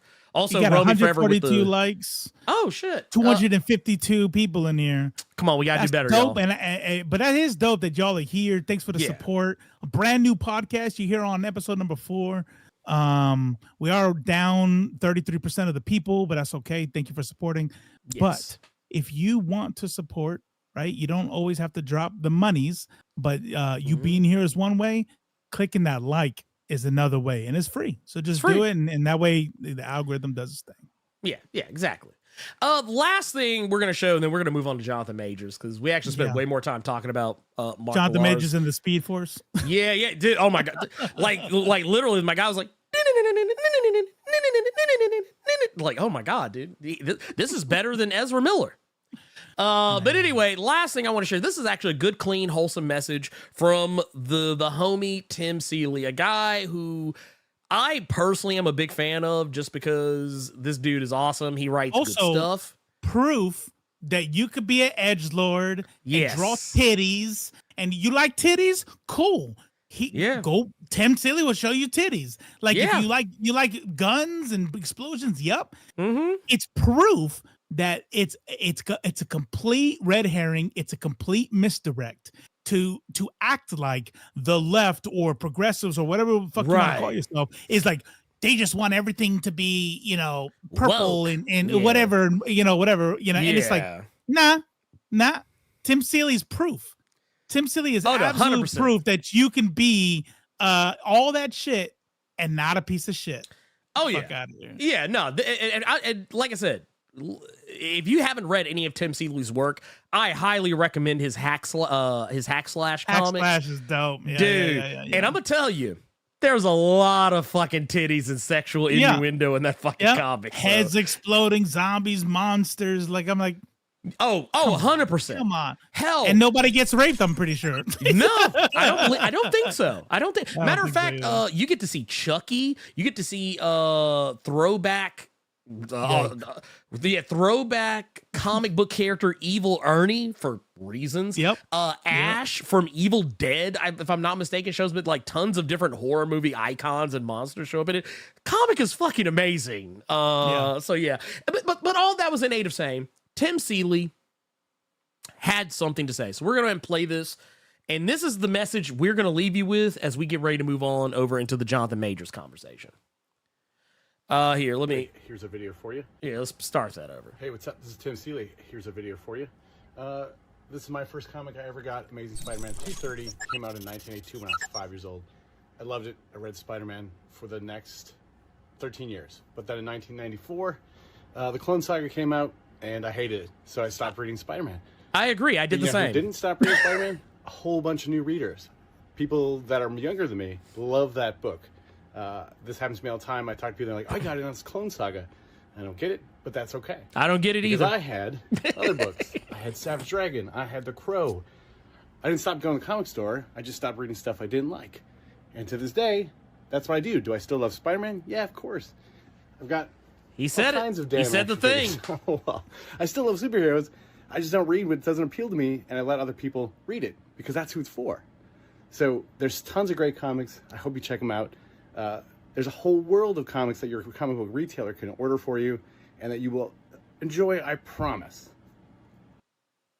And he said the thing. He said the thing that I keep saying all the time.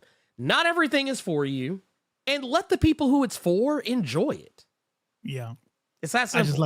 I was doing the react face. I couldn't hear any. I couldn't hear any of that. He's like, no. He's like, no. I'll just go. He's like, yeah. I actually like how too. You were actually on like key with everything being said too, which was also. Oh, was awesome. it? You were actually. You actually were. So that was actually pretty cool. But no, what Tim Seeley is saying is true. You don't have to like every fucking comic that comes out. I personally do not like every fucking comic that comes out. There are a lot of comics that are out right now that people love that I don't give a fuck about. Case in point, I love Jonathan Hickman, but you know what I don't like? Gods. That comic is fucking terrible. Really? However, I ain't read it. I just saw the covers were dope. Oh yeah, covers look great. Art inside it is great. Comic itself, Smooth trash. However, I'm not going to sit here and tell you as a person that you are trash for enjoying that comic, or that, well, since the comic is trash to me, therefore it should be trash to everyone else. I'm never going to say that unless something is objectively terrible. Like if there's a comic that comes out, case in point, The Boys, I would say, yeah, that comic is objectively fucking terrible. However, even then, if you are a person who likes that comic, I mean, I'm not going to lie, I'll probably lose a little bit of respect for you. But at the same time, I'm not going to sit here and be like, well, then clearly you deserve to be canceled. You're garbage. You're a terrible person. You know what? I hope that you get hit by a car or something. I'm not going to say shit like that. You know what I'm going to do with that information? I'm going to say, huh. And then I'm going to move on to something else, because that's how I respond to people who say shit like that to me. I'm just like, okay, you don't like it, or you do like it. Okay. Like a lot of times, sometimes Carter can even tell you this. There are times on the Blerd Cave, sometimes he'll be like, oh, this is going to have Ernie like heated. And then he'll give some random opinion on something. And what is my reaction every time? Okay. I'm not mad. I don't give a fuck. Yeah. Like if right now, if I said, hey, let's pretend you had Red Gods, Robo. If you told me you love that comic after me just telling you how much I hated it, you know what I would say to you? I'd say, you know, hey, I'm glad somebody enjoys it. Yeah. Like, that's not even a backhanded compliment. Man, I wouldn't believe you. I'm like, you know, you and Judah do the same thing. The homie Judah, I don't know if some of y'all might have seen him or not, but y'all like, you know what? I'm glad there's somebody that likes it, or I'm glad you enjoy it. I'm like, fuck you, man. Well, no, I mean, like I said, I will probably be like, I don't know about this dude, but but deep down, I wouldn't like. Some people like boring shit. You know what I mean? People, you know. Dude, let me tell you something. Some people my wife loves Down Abbey. It was like, oh no, I'm sorry. That was too much. Yeah. Oh no, I'll take your down Abbey and I'll raise you calling the midwife. That's what Cynthia likes. She loves calling the midwife. I don't know why. I've sat through, I feel like multiple seasons of the show. I still don't find the appeal in it whatsoever.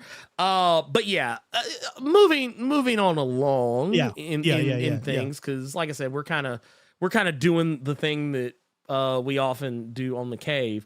Thank you, JG, for that 99-cent super chat. We appreciate you, pimp. Thank you for the love. So moving on to the next thing, man, we have, I feel like this is the saga that keeps on giving, because I feel like every time I learn roller coaster. Yeah, this is the roller coaster ride that just keeps on giving. Is Jonathan Majors is, for those who, if for whatever reason you've somehow been living under a rock, and God help you if you have not heard about what's been going on, you probably are better off. But we're gonna talk. I was just about to say, I didn't know where you were going. I'm like, I kind of envy you. Yeah, I do. Honestly, I wish I didn't know as much about this as I do. I wish I didn't know as much. But for those who are not in the know, Jonathan Majors was arrested. This was some months ago, earlier in the year, and it was this big to do because, he was a high profile actor. This was all, in and around the time of the release of Ant-Man and the Wasp, Quantumania. He was supposed to be the next big bad of the MCU, Kang the Conqueror. And, just after those movies come out, suddenly he's, it wasn't just right after, but it was kind of in and around, not too far from. And it's like, oh, wow, he's been arrested. And apparently he was domestically abusing his girlfriend, allegedly. And then there was all this stuff that came out. There were all these different videos and tapes and pictures and all. And I'm not going to lie, I participated in some of this buffoonery at first, being like, I don't know.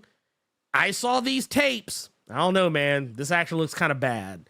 And then I would see some text messages like, oh, man, actually, nah, this actually kind of looks bad for for him now. And then like something else could be like, man, I don't know, man. Man, now I'm having a hard time believing what she's saying. And then something else come out like, man, no, actually, maybe he's the one that's actually trash.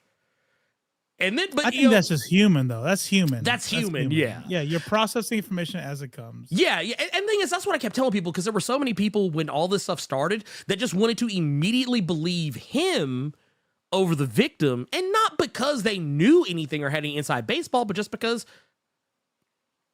you know, he's black. Yeah. And I'm black. And I'm just going like, I'm supporting. Or you're a misogynist, or you're a misogynist. You're one of those manosphere, one of those motherfucking what was the guy's name? I'm blanking on his name. Andrew Tate types. You're one of those Andrew Tater Tots. You know, you're one of those assholes.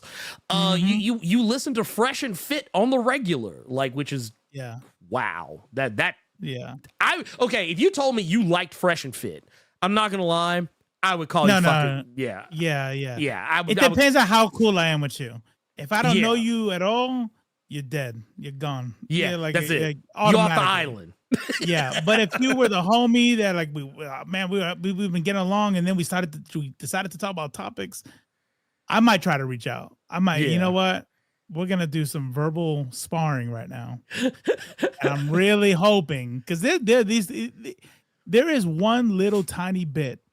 And not to derail this, but there's one tiny little bit of saving grace that I have for people, even and don't throw me off the show just yet. Even when it comes to Trump. Even when it comes to Trump. Like, and here's the one saving grace. I think that when you are plugged in, and you are like you hear the information and you're watching and like, for instance, like what I do on Left Face is I gotta hear the chuds, and then I also gotta, you know, of course I'm gonna provide my own analysis, and you would live left and right, and I'm kind of hearing it all, and I can just, and then you sit there and you go, bro, you like Andrew Tate? And then the person looks at you and like, yeah, man, he always like, he's the guy who puts the things on Instagram about working out and, you know, keeping your mind right, and, you know, like focusing on goals and shit, right? That's it. What's wrong with him? Then you got to go, okay, all right, time out. You know what I mean? And why even, you could even say that for Trump. There are people who just they hate the news. They don't like the news. It's boring to them. They can't process it. They may not be intellectually inclined for the, you know, stuff like that. And so what's Trump to them? Because they're not on the internet. They don't care about any of that. Trump is good for Christians, good for military, Republican, good. You know what I mean? It's like, hold on, time out. Maybe you don't really understand. Let me tell now, after I tell you about some policies, after I tell you about other things about what's wrong with this or that, and you still like don't care. And I'm like, okay, cool. Now you're a piece of shit. Get the fuck out of here. You know what I mean? But I don't think everybody is always just plugged in. So same thing here with Jonathan Majors. Yeah, 100%. You know what I mean? You might not have the information, so you're like, I'm gonna be brutally honest here about this. And I know some people think that, because I want you to understand something here. It would be easy for a lot of you in the chat to immediately write off what we're about to say, because it probably sounds like I'm about to say, fuck Jonathan Majors. But here's what I'm actually about to say, and this might throw you all for a loop, because I'm a person who can walk and chew bubble gum at the same time. I can presume someone is innocent until proven guilty, but at the same time, listen to the victim. I'm a person who can also recognize that a toxic relationship takes two to tango. Not in every case. Sometimes toxic relationships are one-sided. But I'm gonna tell you something. Based on all the shit I have seen, all the stuff that has been leaked onto the internet, I think both Jonathan Majors and Grace Jabari are wild trash. Like 100% wild ass fucking trash. Okay? Like, I think the only reason Grace Jabari's name isn't even brought up as often until recently is because, well, for one, she was a victim, so therefore she was a protected individual, so her name was not out there. But Now that her name is out there, I feel more comfortable saying who she is. She has done some wild shit too. Jonathan Majors has done and said some wild shit. Like, they have said and done some crazy fucking things. Case in point, we got this right here. I'm actually going to zoom this in so we can kind of like scroll down and, you know, get the full scope of what's going on. And I just think this full disclosure, this is just wild to me. This whole conversation, the way this whole conversation breaks down in a text message is just incredibly insane to me. But it says, and I'm assuming because it was the blue side is, you know, Grace. The gray side is Jonathan Majors. Names, numbers, dates, times have been redacted for the reasons you would probably suspect. But she says, I will not go to the doctor if you don't feel safe with me doing so or don't trust me to. I promise I would never mention you, but I understand your fear. And there's, you know, a whole section of that that's kind of cut out because I'm pretty sure there's some sensitive information that is laid out in that text. But as you go down a little bit, he says, you can't reject love if there is no real love. It's just lip service. I gave you love last night. Ooh. And this morning. Oh, okay now. Whoa there. Down, boy. Before I got out of bed. When you got up, you were not full of love at... I'm sorry, I can't read this seriously because with everything, the innuendo there, I'm just thinking about him. I'm not gonna lie, y'all. I'm just thinking about this dude shooting the club up. And what I mean by that is, you know, letting off. He filled her full of love, but somehow she is not full of love at all. Anyway, he says, I didn't feel it at all. You could have just given me a hug or walked close to me or asked me if you could give me a hug, not the other way around. It works both ways. I will probably, and I think there was a typo here. Wow. He says, I will probably, he says mill, but he means to say kill myself. It's not really contemplating anymore. ... Yeah. So I'm going to tell you something. Yeah, and then let me cook. Yeah, I'm gonna let you cook. Because I feel like look, and while you do, I'll be like Ainsley Elliott. I'll be the guy just sitting like, yeah, boy. But no,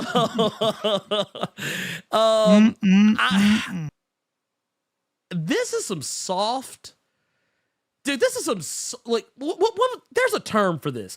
Isn't this what they refer to like as? I don't want to say sex pest, but like it's the same kind of energy. Like when you're talking to your significant other and you're like, well, I'm not getting my way, so I'm going to threaten to kill myself to get you to do what I want. And I don't like that shit. I don't give a fuck who you are. I'll be honest with you. If my wife tried to do something like that, I'm not going to lie, I would leave her on principle. Because that is something that if they will do it once, I bet your fucking ass they'll do it again. And anytime they don't get what the fuck they want, guess what they're going to do? They're going to use suicide, unaliving themselves. I don't want to get demonetized. They're going to use unaliving themselves as the way to keep you around. I had a girlfriend do that to me in high school. I did not fucking like it then. And I don't fucking like it now. Go ahead and cook, sir. Look, here's the deal. Hold on. Cook. Where they at? Hold on. Where they at? Get the glasses. Get the glasses on. This is not complicated. It's not hard. Okay. No. But I'm gonna break it down. And there's more texts, right? I know people in the chat are being like, "Nah, read the rest," or "Let's get to the running," and we will. We are. So stick around. And if you haven't already hit like, then do that. And if you have, go check out twitter.com/nerds of culture and follow Twitter there. All right. Here's the deal. I'm just gonna make sure some things are kind of like set and is clear. Yes. Right.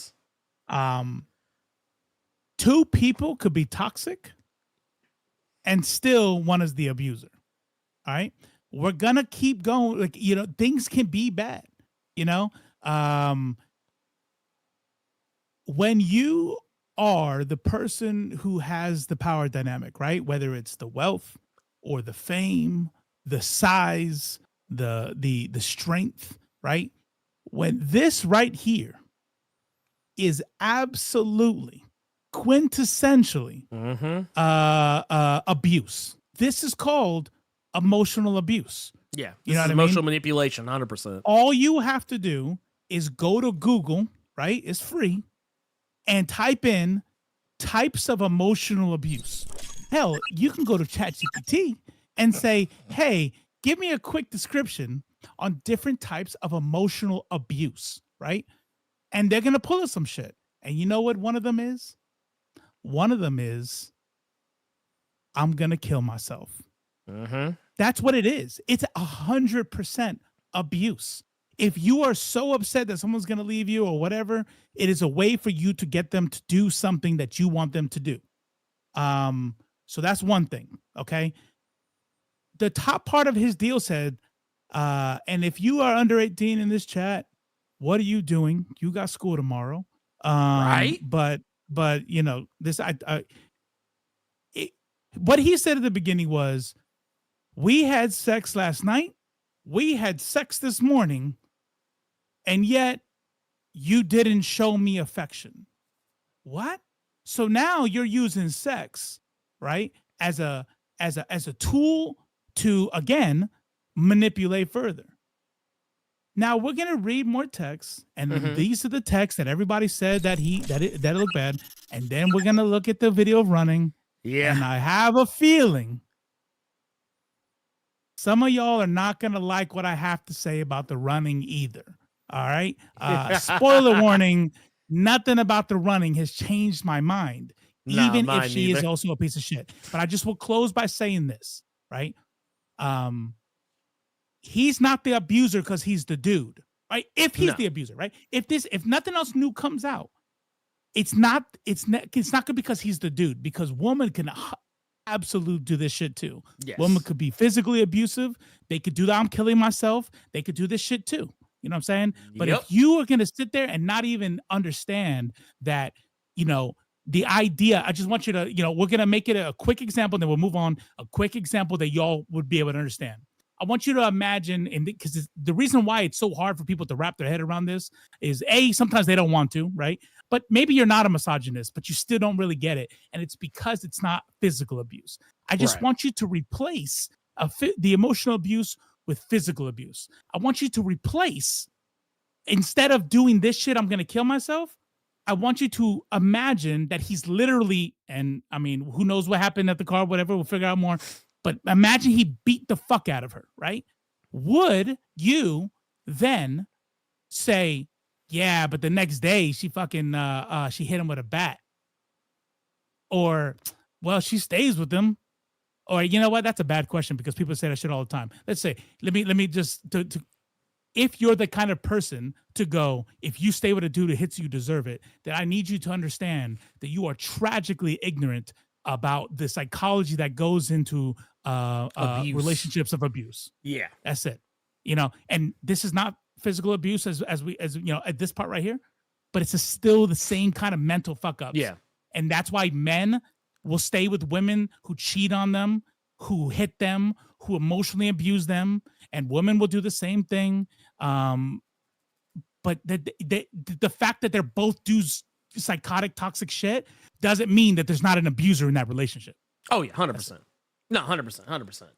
And like looking at this again, like, he goes on to say, I'm a monster. I'm a horrible man, not capable of love. I'm unaliving myself soon. I've already put things in motion. So basically what this was a cry for help, but not one for genuine help. He doesn't want help. It's manipulation, 100%. He did that. She feels she has to right. If I don't come fix this, then his death will be on my hands. And that's what he wants. Right. He's going to use the potential guilt of not stopping him from doing the thing. And I'm sorry, this does not look good. I don't care how much you love Creed 3 or Lovecraft Country or Ant-Man and the Wasp Quantumania like I love all these things. And here's the thing. And I think that's something we probably didn't bring up when it came to the whole cancel culture, thing, whatever, earlier, but I can think someone's trash and still find some enjoyment in things they create. I've done it plenty of times. I don't enjoy it. I don't enjoy that aspect of it, but like, I'm just like, you know what? Fuck it. I don't care. Like, even, I'd be a liar if I said that even back when all the allegations were going on with Michael Jackson, I still listen to his music. Shit, still do sometimes. Because I'm sorry, those are hits. Just and not to mention, I've already paid for the album, so it's not like this isn't a Milli Vanilli situation. I can't just take the steamroller out, steamroll all the merchandise, and hurt them. Consumer boycotts don't work anyway. The consumer boycotts don't work, and it's a personal issue too. Like, you know what I mean? Like, we talk about this ad nauseum. Like, I'm not gonna play the Wizard game, not gonna do it. But I'm not gonna, if somebody else does, that's you. But if we all said don't play, it's still making money anyway, so it doesn't matter. I do shit like that on principle, not because I think it's gonna change the world. You don't do it thinking, my 70, J.K. Rowling's not getting my $70. That's really gonna send her to the poorhouse. Like, you're not doing that shit. Like, that's how people treat consumer activism. They think that their one thing is breaking the changing bank. The world, and it's not. Right. It's not. Consumer activism, I'm sorry, I'll just tell you flat out, it doesn't work. Not in my opinion. But not unless you can organize, you know what I mean? Yeah. And usually these things are not organized. It's people trying to judge other people and doing their shit. If you got an actual organized thing behind it, then you can make an effort. But you could do it. It's just people's own personal opinions about shit. 100%. The comments did not like my they didn't like it. And you know what? Hey, you know my granny. My granny used to always tell me when I was a little kid. She used to always say, and it's always stuck with me, and I use it in every opportunity I get a chance to, and I'm going to do it now. It's better to be pissed off than pissed on. So there you go. Let's keep it going. That's Jonathan. My dad all day. By the way, he used to say that shit. My dad used to say that shit all day. Just real quick, there's nothing wrong with having a white wife. Nope. But you're making some assumptions here. My wife is not white, so I was about, so. And just for clarification's sake, my wife is. See, people getting wild out here. So just saying, I was about to say, his wife is the furthest thing from it. Yeah. I mean, she can go a little further. I mean, she. Oh, I mean, okay, when you put it that way, she could. But she is a whole ass woman of color. Let's just put it out there like that. And honestly, I would say probably more culture in just herself than most people would tend to have on average. But that doesn't matter. Go ahead. Yeah, that doesn't matter. But Grace Jabari responded to his threats to unalive himself by saying, Jonathan, you can't say this. I'm going to have to call someone. And what she's referring to is that she's going to have to call the authorities or someone to come over there to come and stop him from doing what he's claiming he's going to do. She says, I'm sorry for not hugging you this morning. I really am. I was sleepy and disoriented by the fact you thought I would break your necklace. So apparently there was something going on there. And honestly, there's a lot of gaslighting in this. There's a lot of gaslighting. It's very gaslighting. On what? No. I'm talking about just like the whole thing, like how he's taking something that probably wasn't even that big a deal. And I feel like he's, trying to deflect the deflect the heat off of him and kind of try and make it feel like she's the actual pro. And like, once again, and I'll say it before, I think they're both trash. I think both Jonathan Majors and Grace Jabari are both trash. I think they are both responsible for the shit that is going on in their relationship and why they're in court today. However, I will also say that I do not think that Jonathan Majors is 100% innocent in any of this. Yeah. Fing book, you won't. No. Bet you won't. But I will say this real quick. There are some good comments in here. I want to differentiate something real quick. Oh, go ahead. Yeah. I hear stuff about innocent to proven guilty. I hear, what does this have to do with hitting her? Yada yada yada. And you're right. Let me make some clarifications here. I'm gonna make some clarifications here. Right now we're talking about I'm talking about the bigger picture, right? As far as like the fact that there is abuse happening on behalf of Jonathan Majors, and this is clear. This is it right here. If you can't recognize this, that's fine. I understand that. But that'll make you correct. Like this is abuse, right? And that just is what it is. Now to understand whether or not who started what, yes, this and that, did she drive him to this? Because this doesn't look like response, right? Because in abuse, there's when it comes to toxicity, there's the initiator and then the response, right? Like I hit you and then you hit me over with the bat. That's not mutual because somebody had to punch first, right? So even in emotional toxicity, somebody drives that other person. I know everybody in here, if you have any sort of life experience, has watched somebody, regardless of their gender, be a totally sane, rational person, and then watch them like deteriorate because they were in a relationship with an abuser. And now this person is somebody who is driving to their house, breaking out windows, all this other shit. But it's like, yeah, that's crazy. And that's not cool. That person needs therapy, dude, girl, whatever. But it's like, but it's a byproduct of this. You know what I'm saying? But the clarification I want to make is correct. That has nothing to do with did he physically abuse her that night. And so, but this is not a conversation about like, we're like, all right, we got new information for the trial. And now here's what I think about guilty or not guilty. That's not what I'm saying. This isn't a court of law. We're not doing court of law, and we're not even really focusing on the case. So if you thought this was a stream section about the case in Jonathan Majors versus the fucking state of California or some shit, no, this is here's some text, here's our thoughts about it, let's go. Pretty much 100%. That said, real quick, I do want to point out we got a super chat here from SThomp10, $5, says, it's interesting how the same people who said Majors was being feminized are the same people saying Hollywood wants to destroy the black man's image. I always found that one kind of weird because like it wasn't like anyone made him put on anything that was like wild or out of pocket. And I think it even was later. And once again, I don't know this offhand, from Jump because I don't like or have any desire to read or watch One Piece. But I remember someone actually pointing out to me that an interview where he actually talked about how I think one of the images that was out there, one of the photo shoots he did where he was like looking very effeminate was actually like an homage to a One Piece character. And I was like, I said, you know what? I said, that's actually pretty cool. Honestly, because me personally, I thought maybe he was just trying to show that men don't have to be the cookie cutter, thing that that people stereotypically think of, men as. I thought that's where he was going with it. And maybe there's a little bit of truth in that, but I was like, I didn't know it was like, it could be both at the same time. I was like, oh, he's doing like an anime thing. Cool. I mean, doesn't make it any less interesting or cool to me, but I was like, oh, okay. No, but that is a solid ass observation right there because it is that same. When we talk about like what is sexism and shit, right? Like when we talk about what misogyny is, it's not just, it's kind of like the way that, and I always like using these analogies, right? Because you either, if you don't want to hear it, you're going to go, that's different, right? But if you really understand what I'm saying, you can be like, damn, he's right. That's how I know you're listening when you understand I'm right. No, I'm just playing. But look, it's like this. You ever like listen to somebody who's like who says, hey bro, you're being racist right now.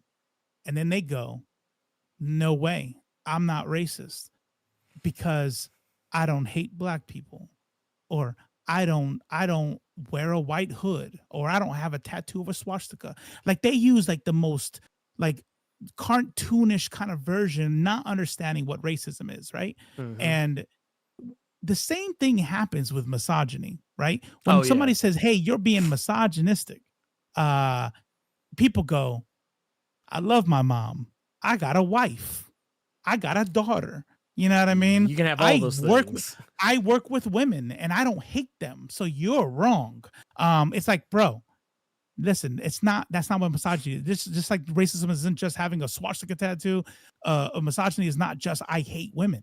You know what I mean? You know what misogyny is? Is that I hate, like, feminism is, I mean, feminine traits are equals bad. Yeah. Like femininity is equals weak. bad. Yeah. It's shit. It's bad, right? Like that's for you better be a woman and have that shit because women are already less, right? So women are allowed to be feminine because they are less. You know what I'm saying? And so when a dude is feminine and we call, and I do it.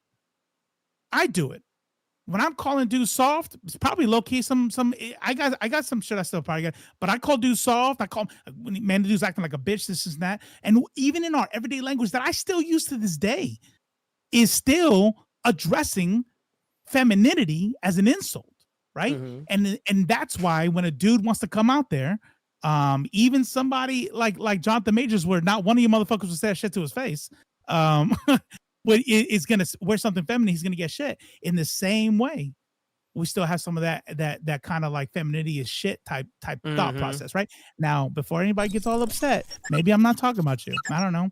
You know what I'm saying? Maybe I'm just saying, as a general idea, some of y'all might be falling for this, but I'm sure a lot of y'all are just like super awesome and there's nothing wrong with well-adjusted human beings. We got one here from Fangbook $3 says Majors would be good as Millar's Prodigy role.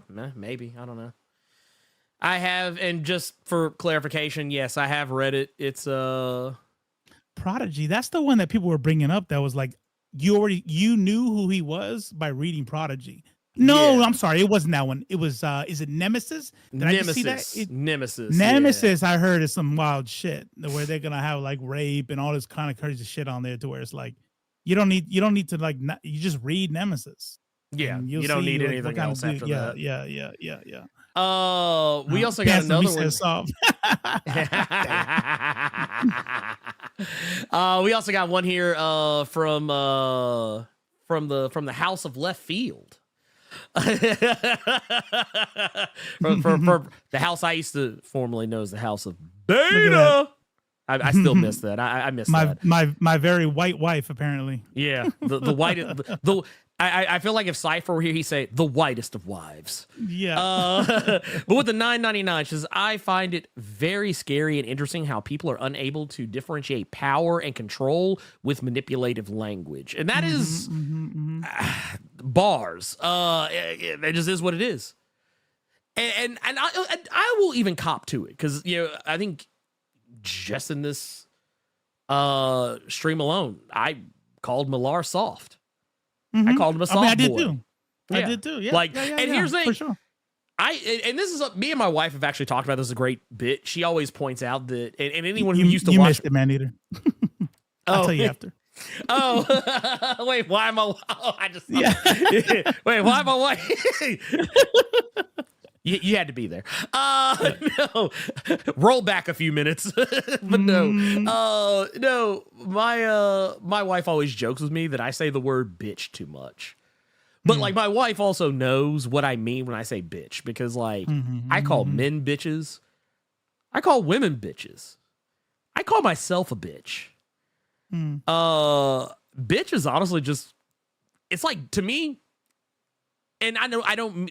And this is one of those deals where sometimes I always have to remind myself that not everyone sees the world the way I do, and I respect that. So when I recognize that I've offended someone, I cop to it and say, you know what? I was wrong. However, to me, bitch is no different than the word dude. Like that's just who I am. I'm sorry. I know you all thought better of me, but sorry. Mr. Generous 16 says, So if implying that feminism is bad is a sign of misogyny. Yeah. So yeah. What is it when masculinity is blatantly called toxic or bad? Oh, that's called making up shit. Yeah, because that's what I call it. I call that nobody says that. Yeah. You just hear that. You heard that. Maybe because you soft. I don't know. Yeah. No, soft, damn. Well, no, I find this aspect funny because when people like when I use the term toxic masculinity, I'm not, and I don't know, maybe you have encountered someone who used it in that way, but yeah, me personally, when I say toxic masculinity, I'm not saying all masculinity is toxic. I'm talking about when people are hyper masculine and tend to come down like a ton of bricks on, you know, other men for not being exactly like them. You know, right. People who try to clown men, who try to clown other men for not being as muscular or into sports, or like there's oftentimes, like I remember, and maybe this is because I was a nerd growing up, but I remember dudes used to constantly give me shit for not being into sports. Like it was like, oh, you're not a real man. That's toxic masculinity. No, we remember when liking comics wasn't cool. Yeah. Oh no, I remember. Like, trust me, we are both old enough to remember. Like, you like comics? Yeah, that's not real man shit. That's toxic masculinity. Or case in point, calling, like referring to another man as, you know, who maybe not is even necessarily feminine in any way, shape, form, or fashion, but just isn't hyper masculine, but like trying to, you know, say, oh, what are you, some kind of girl?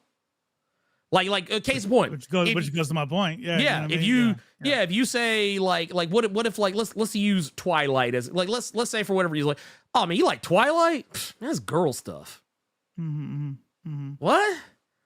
You like Hunger Games? That's chick shit. Yeah. Like that's toxic masculinity. And I think people just don't understand how adjectives work. Yeah, they don't. And once again, just like with media literacy. Yeah. Sometimes just reading comprehension, people and listening comprehension, people just don't get it sometimes. I understand. It could really just look toxic masculinity. You got to put the whole thing in there, right? I know, like maybe you like black out for a second. And when you wake up, you heard only toxic masculinity, bro. Like, I used to love the gym. Clearly, I don't anymore, but I used to. But, but you know what I'm saying? Like as far as masculinity goes, like I couldn't wait till I got out of the military because now I can get a beard, and you know what I mean? Like that's what I like, and that's okay. You know what I mean? Toxic masculinity has to do with the idea that femininity is bad or lesser, and it's the same type of shit that where through one side of your mouth you're saying that nobody gives a fuck about dudes killing themselves, and then the other side of your mouth is talking about calling dudes bitches for being too emotional and talking about their feelings. So I mean that's toxic. My laugh was so ill-timed. My chuckle was so ill-timed. I want anyone to think I was laughing at what Robo was saying. I was laughing at what she said. I was like, all right. Hey, one side you might say you want to kill yourself. That's funny. No, it's like, no, it's seriously, it's not funny. It's not funny. I was laughing at this comment. Manny said, hold up, Twilight is girly and Hunger Games is badass. I'm not knocking them. I'm just saying that that's what the type of shit people would say. Bad. Yeah, right. Yeah, because being woman equals bad. That's what that is. But no. Let's get back to it because we got off into the weeds. But it says it's just fake. This is Jonathan Majors. Once again, it's his words. It's just fake. And I fear you have no respect of what could happen if you go to the hospital. They will ask you questions, and as I don't think you actually protect us, it could lead to an investigation, even if you do lie and they suspect something. And she says, I will tell the doctor I bumped my head. If I go, I'm going to give it one more day, but I can't sleep and I need some stronger painkillers. That's all. Why would I want to tell them what really happened when it's clear I want to be with you? And then he carries on to say, I feel like you want to be together. Hold on. Oh, go ahead. Scroll up. Oh, yeah. Here. Check this out. I heard somebody in the chat earlier, and when I hear it, listen, this is the way my brain works. I go, no, keep scrolling up. Oh, yeah. The protection. Here we go. So check this out. When I hear stuff, and I think I might be wrong, I do this shit in real time. I've done it on the show. I'll be like, I'm not one of those types of people that are like, I'm gonna triple down because I gotta be right, and we're live right now, so I'm not gonna be, blah blah blah. I don't really do that. I'd be the worst debater because as soon as we're in the debate and you tell me something, if you convince me, I'm like, oh, okay. That's a good point. That's a good point. All right, debate over. I'm convinced. Yeah. But somebody said earlier, now that was him worried that she hurt herself, and that if she went to the hospital, he knew he would get in trouble. Yeah. So this was what that conversation was about. And I heard that. I read that in the chat as it was scrolling by. I was like, okay. Yeah, okay. I can see that fair. too. That's fair. Not to say it's true, but I was like, okay. Yeah. Hold on a second. Where'd it go? They will ask you questions.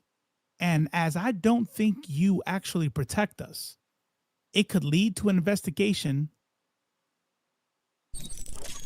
Even if you lie. Yeah. What if it's not him doing the thing? What would she need to lie about? I read that as the lie would be her saying that she fell, or that she ran into a doorknob, or she fell down the stairs. But that's the thing, though. Yeah. Why would she need to lie about anything? Like, it would be if everybody's true and if everybody just automatically assumes they know what happened. I don't know what happened. I don't know if he beat the shit out of her. I don't know. I don't know. This is the Perry Mason part of this tweet. Like, I'm telling you right now, if you think automatically that, then you are letting your biases blind you. Yeah. Because if the truth was she hurt herself and she blah, blah, blah, you know what I mean? Then you wouldn't lie. You would say, the text would go, I don't think you would protect us. Even if you go in there and tell them what really happened, they won't believe you. And they'll think that I'll get in trouble anyway, right? Yeah. If that was like that, I'd be like, oh, look at that. It's like, so either he knew these texts were going to be leaked, and maybe he's still, that's a possibility. That's possible. But honestly, I would be like, damn, yeah, see, he's good to go. No. He said, even if you lie, come on. That right there in and of itself kind of tells me a lot. Like that, like literally he says, even if you do lie, basically he's kind of, he's giving the game away. He's giving the game away at that point. It's you, bro. Like, it's you. Yeah. It's like, dude, you're the killer. Yeah. Like, you're the one. Like we were playing Among Us, I'd be like, vote. I'm like, nope, vote. Wait, what is he? Wait, like, but that does feel like a Perry Mason moment. I feel like if Perry Mason in the courtroom would have turned around and said,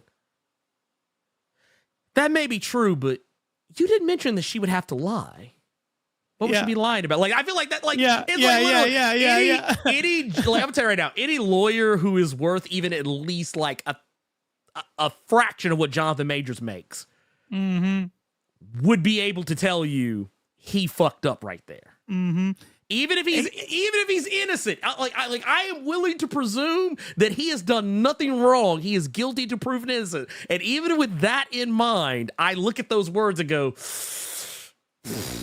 man, bro, at least 3 or 4 times, at least 3 or 4 people on this chat.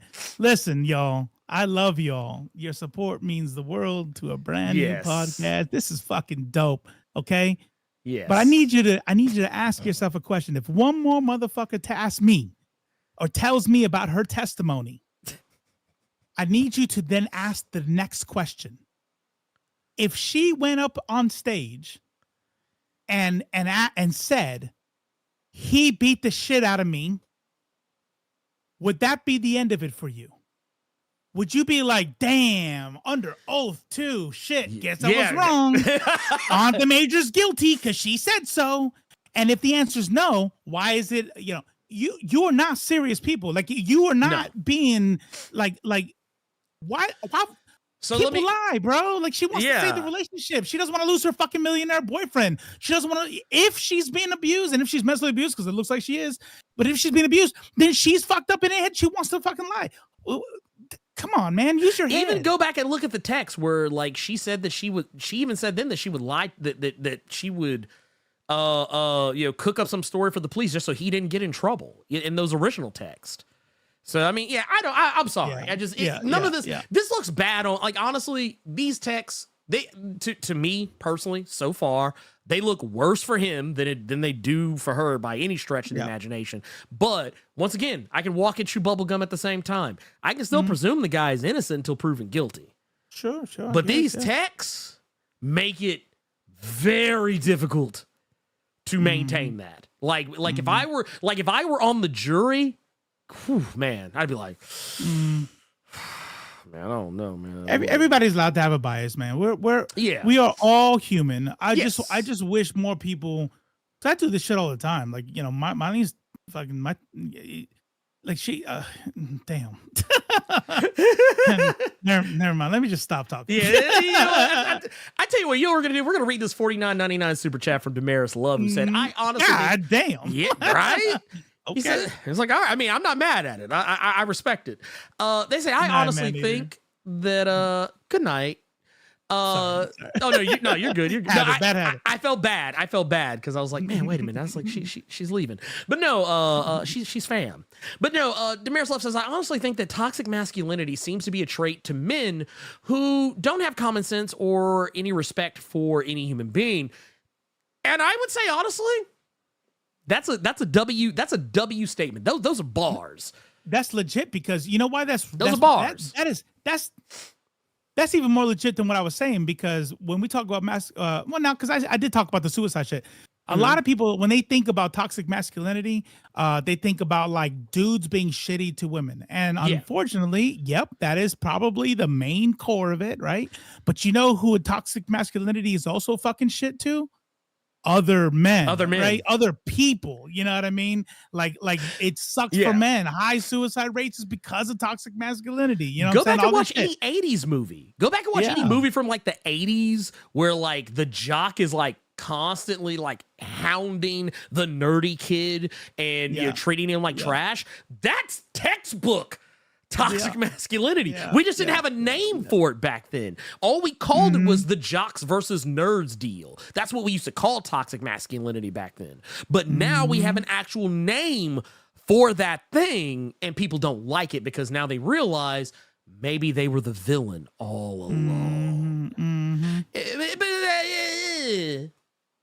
Unfortunately, in communities of color, especially amongst those black men, masculinity was attached to how much ass you get, how you dress. Bro, who you telling, man? Like, listen, like go back and look at every, you know what I mean? Like, I get it. You know what I mean? Yeah. I get it. But and it's worse for black men. It's worse for black men. But I will say, as far as the sexuality and what makes a real man, as a Latin dude, as a non-black Latin dude, I will tell you, and I like to make that distinction because Chris is a black Latin dude, Afro Latino, and you know, I mean, I hate when they make it like it's separate. Anyways, the idea of the Latin lover, right? The trope of the Latin lover, right? You're a Puerto Rican dude, Lothario. Like, bro, you better know how to fuck. You better do this, and while all that shit might be true, no, I'm just kidding. It's like, look, that doesn't define masculinity. No. Now, what makes it worse for black men, Latino and non-Latino alike, is that while those standards for masculinity are similar, what's different for non-black Latinos is that there's an additional factor that I don't have to tell many of y'all. It's the I don't want to get demonetized, but there's the R word part of it. Okay, there's the extra shit that it's the stuff that becomes where like non-black Latin dudes are not demonized for it.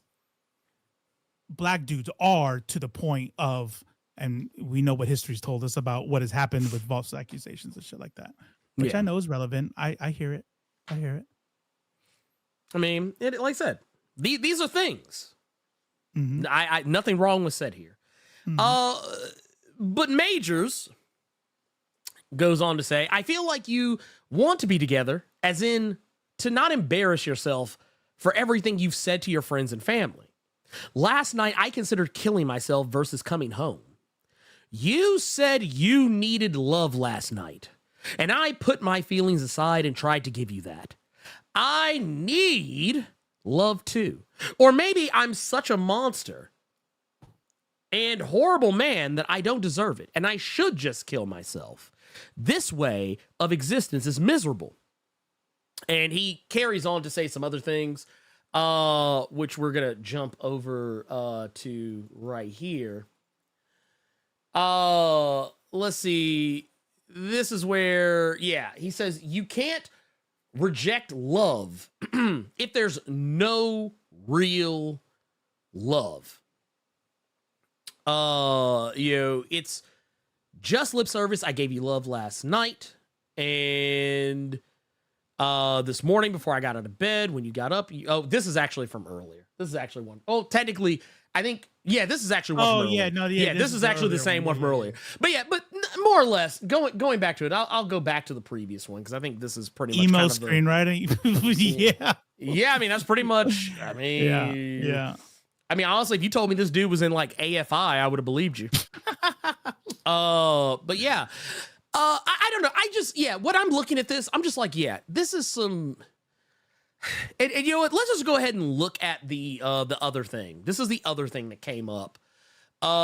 This was the audio of Jonathan Majors, because this is the other thing he got clowned for. He got clowned for saying that Grace Jabari, who, by the way, whole white woman, not little white. I'm talking about she is white. White woman. He said, I need you to be like Coretta Scott King and Michelle Obama. I'm going to play the audio. I want y'all to hear this bullshit. And then we'll play the track meet. Because I need a good laugh too. But yeah, let's go.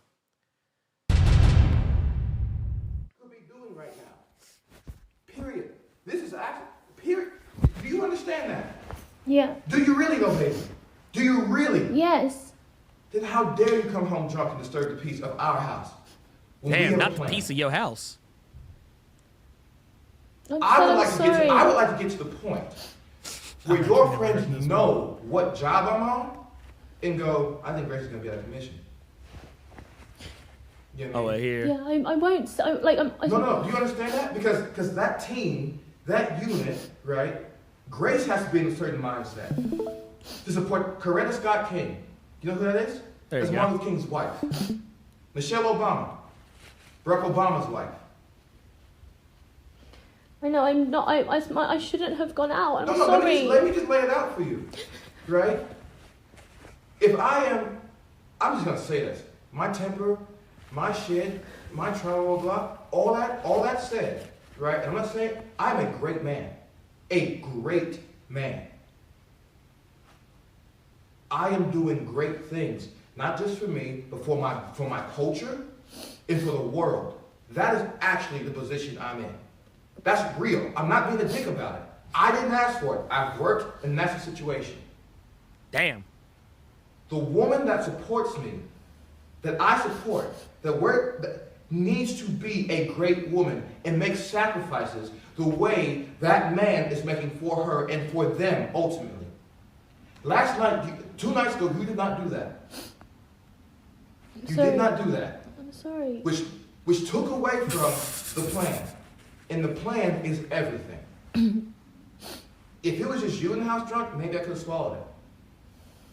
Or I would have felt bold enough like, oh, babe, let's just go to bed. Which I said, I'm just going to go to bed. I'm not hungry, blah, blah, blah, blah. Because Grace isn't here. Why? She was drunk. Why else? She was clogged by whatever was going on. You know what I mean? Fine. I can take that. Fine. So, that said, I mean, look, I have a lot of feelings about that tape. Asking, like, and I think you and I talked about this a little bit last night when we were playing Hunt. Like I said, that like I can excuse the Coretta Scott King, Michelle Obama part because he's a black man. He's basically just asking Grace to stand behind him the way that these women stood behind their husbands. And it's silly to like. I just wish he wouldn't have picked such iconic black women, because then I think I feel like if he would have picked anyone but those two women, people probably have been like, oh yeah, okay, cool. But like you're wanting her to be like, you're basically saying, I want you to be a black revolutionary. Like I want you to be the woman who stood by Dr. King. I want you to be the woman who stood behind Barack Hussein Obama. I don't know, man. I don't know. That's a little tough. Like, honestly, if he was a white dude, he would have probably said something very similar. He would have said, I want you to stand behind me the way that Linda Bush stood behind, or stand behind me the way that that Tammy Wynette said. You're like, it would be some bullshit like that. Why can't you be like Tammy Wynette? There's one 30.99. I knew, man. You wrote that in the comments, and I was like, man, where do I know that from? I appreciate that. It said, he said, every famous N-word that gets arrested is not Nelson Mandela. Yes, the government conspires to put a lot of innocent black men in jail on inflation charges, but Jonathan Majors is not one of this men.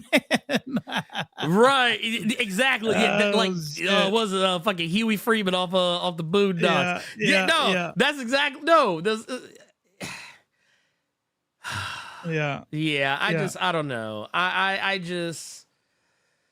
Yeah, and I guess it was a Dark Man. Yeah, he's not doing great things for his culture, his people. He's doing for himself. We all not getting the bag when he makes a movie. No, we're not. Nobody's. Yeah.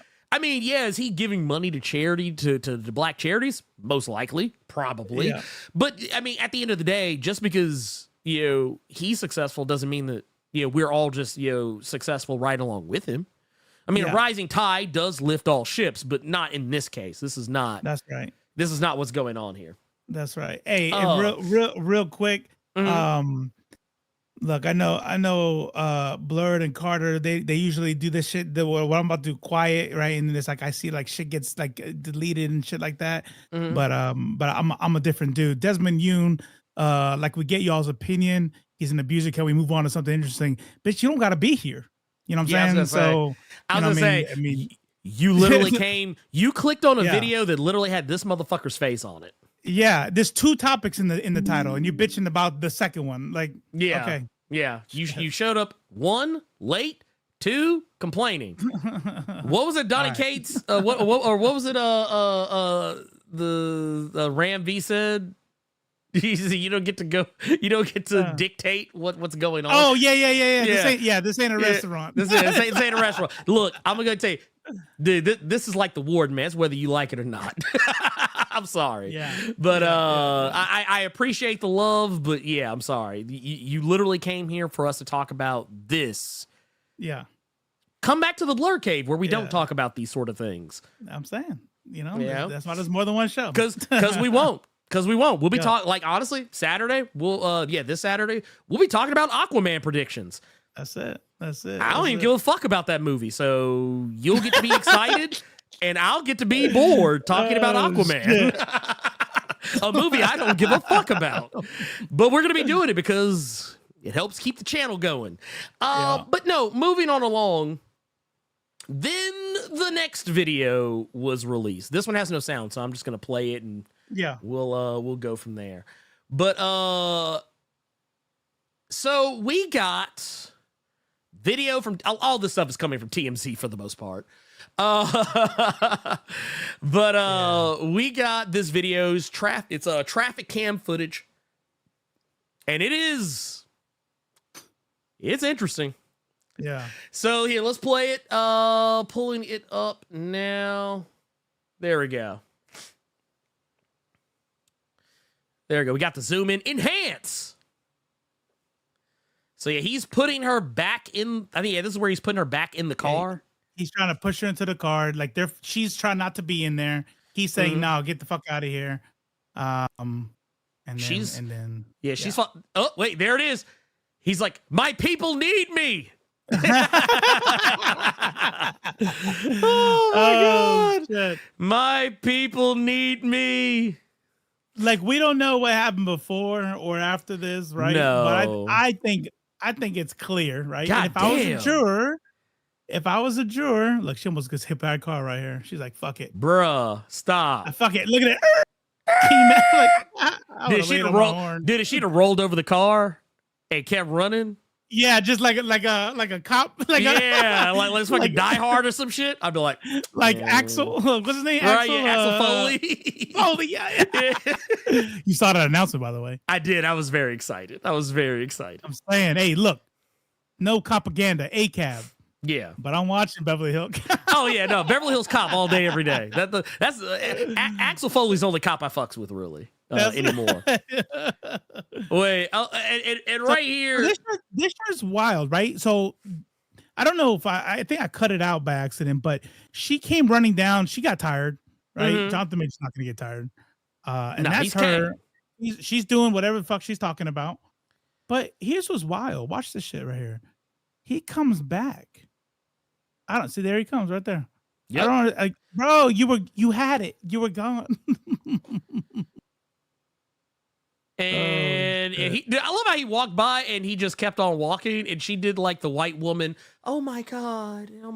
You know what's funny, bro? Let me tell you something. I know most of y'all are just perfect and don't do any wrong, but I sure as fuck have been in an argument and drunk.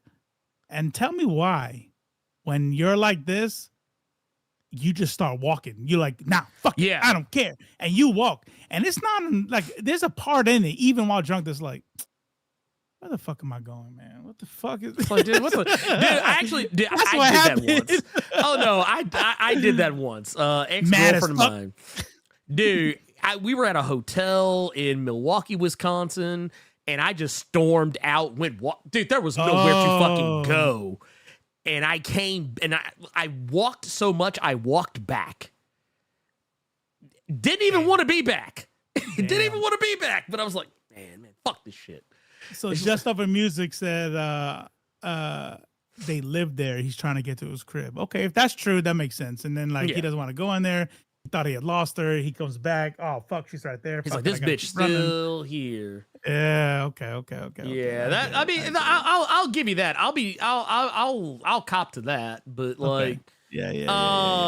We also got, was it Wilbur Robinson with the $5 says, here, let me pull this up. It says Tupac said 95. Some of you guys are bitches too. It all eyes on me album booklet. I seen it. Hey, and honestly, not gonna lie to you, that's actually part of the reason why I feel that way about that word that I do. I used to listen to that album like on repeat. I wore that CD out. We also got one here from but where'd it go? There it is. From Tubes of One. $5 says, all right, I'm gonna get flack for this. I don't care. This fool sounds like Kanye. Ooh. And you talking about I think he's talking about Jonathan Majors. Oh man. And honestly, wow. Yeah, and honestly, you know? Yeah. We gotta do. And you know what? I'm glad he said that, because check this out. Yep. I was gonna say something earlier that I forgot I was gonna say, and that reminded me. Mm-hmm. There is you hear these weirdos talk, right? Because we hear Jonathan Majors, right? When we hear him, it's either scripted, being a badass on Creed or whatever the fuck he's doing, right? He's an actor, right? He become a totally different person, or it's on an interview. And let me tell y'all something. Nobody's gonna tell me anything different. Nope. There was zero difference. When I say zero, I mean zero difference between the role, and I mean this for megastars, to be clear, the role that is being played in various movies and the role that is played when you are being interviewed. You do not know these people. And that's why every time we see text messages or shit, they're like, who the fuck is that? It's because these people are fucking weird, man. They are, and I don't say this like, colloquially, like you're full of yourself. I mean, I'm talking, I would be willing to fucking bet if there was a way to make this study happen, which is not possible, but I would put money down that at least a quarter, if not way more, have actual no shit clinical narcissism. Oh yeah, 100%, 100%. Like the way these people talk, Kanye narcissism. This dude talking about narcissism, they're just weird, man. They're fucking weird. I can't find because this happened earlier in the show, but someone actually said that even like actual narcissists believe that this is textbook narcissism. Like they can recognize in others, they just can't recognize themselves. Yeah, just not themselves. We also got was it Daz 130.99 with the $5 says, is she the wildest member of the Jabari tribe? Is M'Baku taking aim at one of the Kang variants? Damn. You know, I will say this before her name was revealed, I knew she was a white woman. I knew that he was dating a white woman. But okay. Yeah, I thought you meant about her actions. I was like, God. No. But when like I actually saw a picture of her and I put the two and two together and I realized her last name was Jabari, I was literally like, damn, shit, I forgot this is a whole white woman. Like when I saw when you just see her name in the headline, Grace Jabari, you're like, oh man, he got him like an African sister. Yeah, man, go ahead, go off, King. Yeah, I respect it. But I was like, oh no, she's a whole white woman. That's what's up. That's what's up. Daz 130.99. That's a pretty solid first super chat. That's the first super chat you've ever done here. And that's it. That's what's up. I love it. That's how you do it. That's how you start, man. That's how you start. And we also got Alessandro S with the Blerd Club Gold, which we do very much appreciate. Thank you out there for that. Getting Grace back to it though. Fire. My goodness, she's back. Calm down. No. She calm down. She is just and then got shit to do with her white woman. No, she's not an S tier white woman. Not, yeah. Nah, she is a regular white woman. Let me to each their own. Yeah, to each their own. To each their own. But sometimes I see some of y'all are like, I can't remember who it was, man. I don't even want to say the name, but it was like, somebody was like, hey, I know she's this and that. Oh, who's the like real skinny, the blonde white girl who was Fox News, but then she became like pro-choice, so they kicked her off. Oh, Tomi Lahren. Let me tell y'all something. I was in the military for 23 years. I've seen these officers' wives. I've been in Washington State. I lived in Washington State. She is like every single fairly attractive white woman, like, you know, the big giant cowboy hat looking thing with a scarf and the Ugg boots, like basic, like just regular. And that's fine. But there's 100 of her. That is the most beautiful, like Gal Gadot and Tomi Lahren. I'm like, did you just put Tomi Lahren with Gal Gadot? Like an actual supermodel. I struggled. Like I'm like, okay. I live in the South, where women like her are everywhere. Yeah, for real. Yeah. Like, she's beautiful. That's fine. You know what I'm saying? Yeah, is she attractive? Is she pretty? Yeah. Sure. Like, but is she the most? Is she the prettiest woman I've ever seen? Racist Barbie, yo. No. Yeah. Yeah, no. Hold on. Juggernaut. No, I will not. No. Garbage, right? We're not getting into it, but garbage. And I'm sure y'all know why I think she's garbage. To my Gal Gadot. There's nobody. I don't give a fuck if it's not your type. You know what I'm saying? Because I get types, but I also get the ability to go, okay, even though she's not my type, you know what I'm saying? Like, Tomi Lahren, I would look, if I was a single man and I bumped I'm talking about Gal Gadot. Well, no, I'm saying for both. Okay. I'm talking about both. But like, even for Tomi Lahren, like if I was at a bar and I was single, didn't have any significant other in my life whatsoever, and Tomi Lahren was like, hey, look, you want to go back to my place and smash? I'd be like, I mean, stop. I would, even if I knew. I want your wife to come in right now.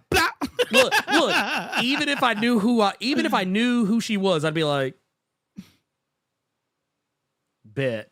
But here's the thing, though. You ain't shit. That's what. Yeah. Oh. Make no mistake. I know this. Like hell, shit. I was even one of the main folks joking, like when Lauren Boebert got caught, like jerking dude off in the Beetlejuice play. I was like, look, let me reel you. That bitch crazy. Good for him. Yeah, I was like, look, that bitch crazy. But you know what I would do? Yeah, of course I'd smash. Stop. I don't have to like her. I don't have to like this. I don't have to like this woman. Shit. Can I get a danger button? Oh wait, here. Oh, wait, can we do like the majority report? Hey, Bradley, can you hit the danger button? Danger.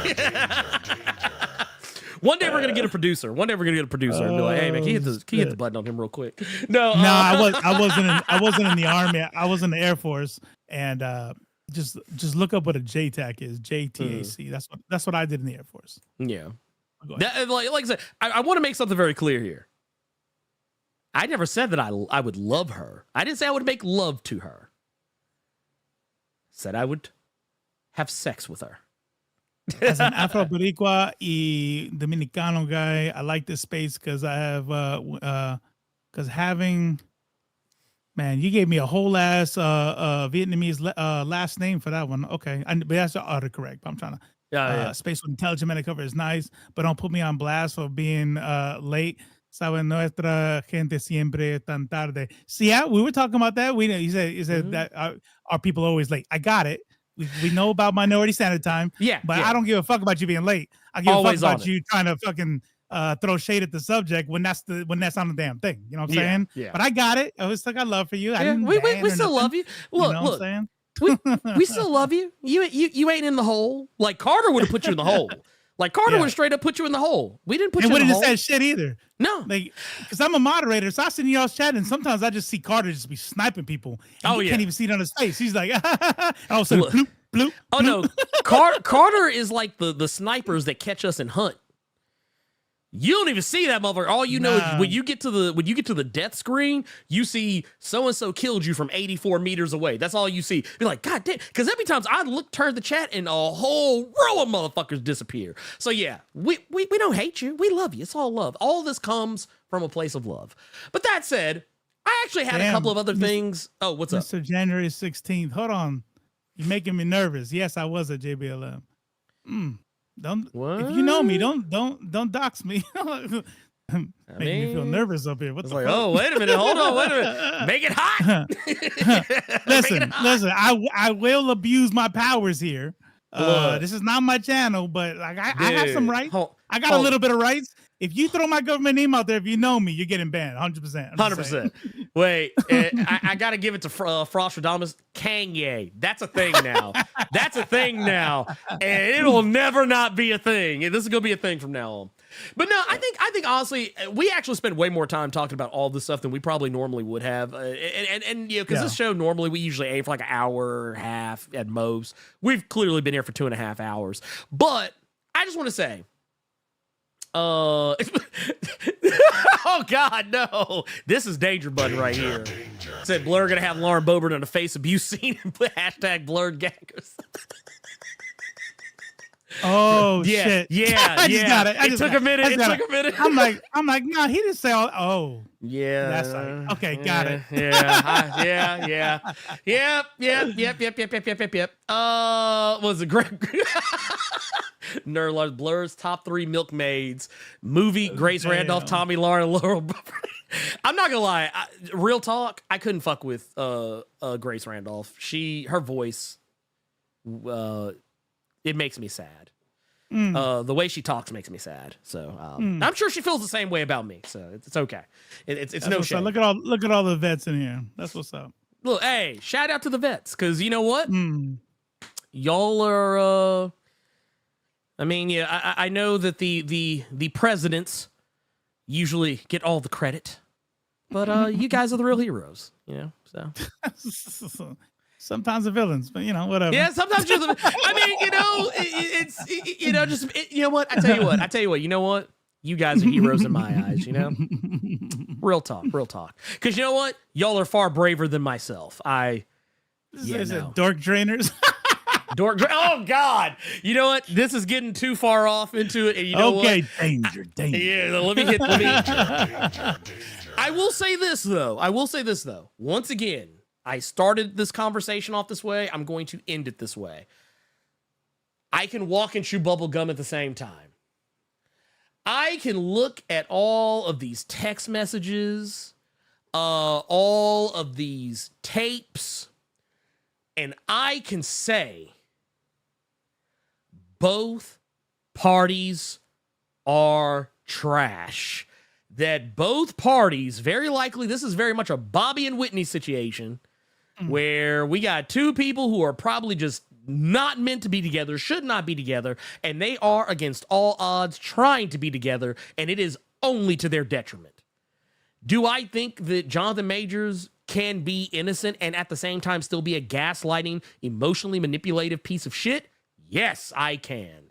Do I think that Grace Jabari can be the victim in all this, but also be emotionally and physically manipulative as well? Yes, I can. Two things can be true at the same time. And in this case, four things can be true at the same time. I don't think that, any of this just immediately makes him guilty in the court of law. That is up for the court of law to decide. And whatever they decide, I'm sure they're going to decide it for at least some half-ass good reason at the very least. But this is the court of public opinion. We're not the arbiters of justice. No matter how much some of y'all might think we're trying to be. We're not. I recognize that. But if you can read any of these text messages, once again, where this guy is literally talking about himself being a monster, a horrible man, that he's not capable of love, and that he's going to kill himself in order to manipulate his snow bunny into staying and not doing the thing that she says she's going to go do, which honestly I feel is quite an innocuous thing in and of itself. Or in this case, saying that I don't think you actually protect us. It could lead to an investigation, even if you do lie and they suspect something, saying something as crazy as that. Even if you do lie. Her going to the club afterward, claiming that she was hurt, that's another thing altogether. I don't really care about that in the slightest. I have gone to bars and out drinking after I have literally been in a fight. One that I probably didn't even fucking win. So, yeah. People do shit. Nah, you won. There was like four of them too. Real talk though, I was like Bruce Lee in his prime, and I'm saying, he's being humble. It was like 7 of them, and he went, Yeah, look, real talk, there were 7, but for the sake of this conversation, I'm only going to say there were 4 because I don't want anyone to think that I'm being like, a narcissist or someone who would gaslight a woman into not doing something. And you even have to pull back because your hands are registered as lethal weapons in the state of. They really are. Honestly, if I slap somebody, I could go to jail because I know the 5-finger death the 5-finger death punch. I know the 5-point palm exploding heart technique. I know all of the various places you can touch a person and kill them. So I'm a dangerous man. I am Ken Shamrock. I'm the world's most dangerous man. But G. Martinez says, Blur Without Fear, I think this is a safe space, open and bipartisan on the subject matter enough to bring attention. So hold on, I'm just gonna pause myself in the middle of it, right? I can only speak for myself. The other guy can speak for himself. I'm pretty sure I already know what the answer is.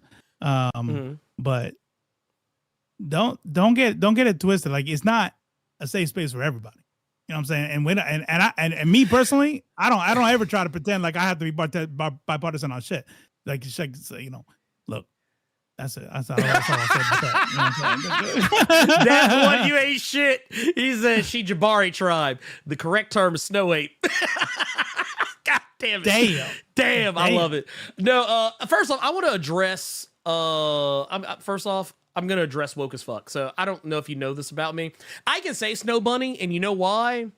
Because my wife is a snow bunny. Well, that's not, why not? I don't know, paper princess or white out woman. I think he's just making a joke. Maybe. It's funnier terms. I think because it's funnier terms. They're probably white out woman is not better than snow bunny. Oh no, because I'll say this. Funnier. I call them the Clears, the Mayonnaise Brigade, Mayonnaise Woman, the Alabaster Villainesses. I have a lot of different names for them, but I won't tell you what my wife would call them because that would get me demonetized. But I'll just say it starts with C. You next Tuesday? All right, bet. No. Oh, I got it. Got it. The bad word. Yeah. Somehow became a thing. Yeah. But he said, open and bipartisan on the subject matter enough to bring attention to how successful folks of color, especially men, have a spotlight on us 24/7. I mean, you'll take that. I mean, I think he's talking about black men there, but I will just say, on a general, as a general idea, people of color. Like, I think it is, one thing that I said way back at the beginning is, hold on, time out. We understand the history of the way white women tears have been killing black men this whole, I mean? Like, I don't have to be black. Look no further than Emmett Till. Look no further than Emmett Till. Just saying. You don't even have to be black. You just got to have a history book that didn't come from Florida. Or PragerU. Or PragerU, you know what I'm saying? But like the Boondocks quote we read earlier, you can't let that be you can't let that like turn off your your ability to think critically. You know what I'm saying? Like I think it's fair to go, hold on, time out. Yeah. White girl from black dude, domestic abuse now. Okay. Yeah, I've heard this before. And I think that's fair. I don't even call that misogyny, but you got to allow yourself to receive new information and be like, hey, sometimes just because you're black or brown, you can be the abuser, even when the woman's white. You know what I mean? Like yes. So we got trust me. I know plenty of black dudes, white dudes, brown dudes, people of every color you can imagine who mercilessly have beaten their white significant others or any other color significant other for that matter. Physical abuse, mental abuse is not exclusive to any one color of people. But I do recognize that black men and men of color in general do get it worse than anyone else. Look no further than Johnny Depp and Amber Heard. Johnny Depp didn't really get too much in the way of backlash. Other than maybe losing some roles, but Amber Heard got it worse than he did. But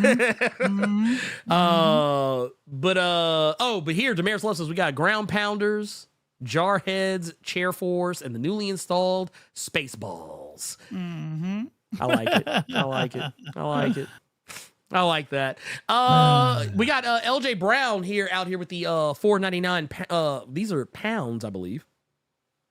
Yeah. Says, finally caught a live show. The way he run away from her like he saw one of his variants coming. Bruh, I'm just saying. But now that LJ's here, I'm now reminded how far along we have gotten.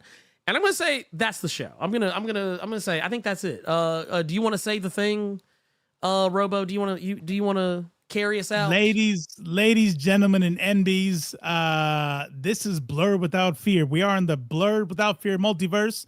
I am Left Face TV, and this is Nerds of Culture. We are missing just Chris Cipher, but he should be here next week. Look, here's the deal. I have my opinions. Things get crazy, but honestly, unless you're, some piece of shit who shows up every week to continually talk about how, the wokes are ruining the world, like just happened 30 seconds ago, you're probably not going to get, banned. Come here, be cool, and just let you know. We love the support, and we're glad you're here. We do. That's it. Take care of each other, and definitely take care of yourself. Nobody else is. Hey, that is on 100%. And with that said, for Robo of Left Face TV, I am the Blerd Without Fear, and Mark Millar, you can go to hell.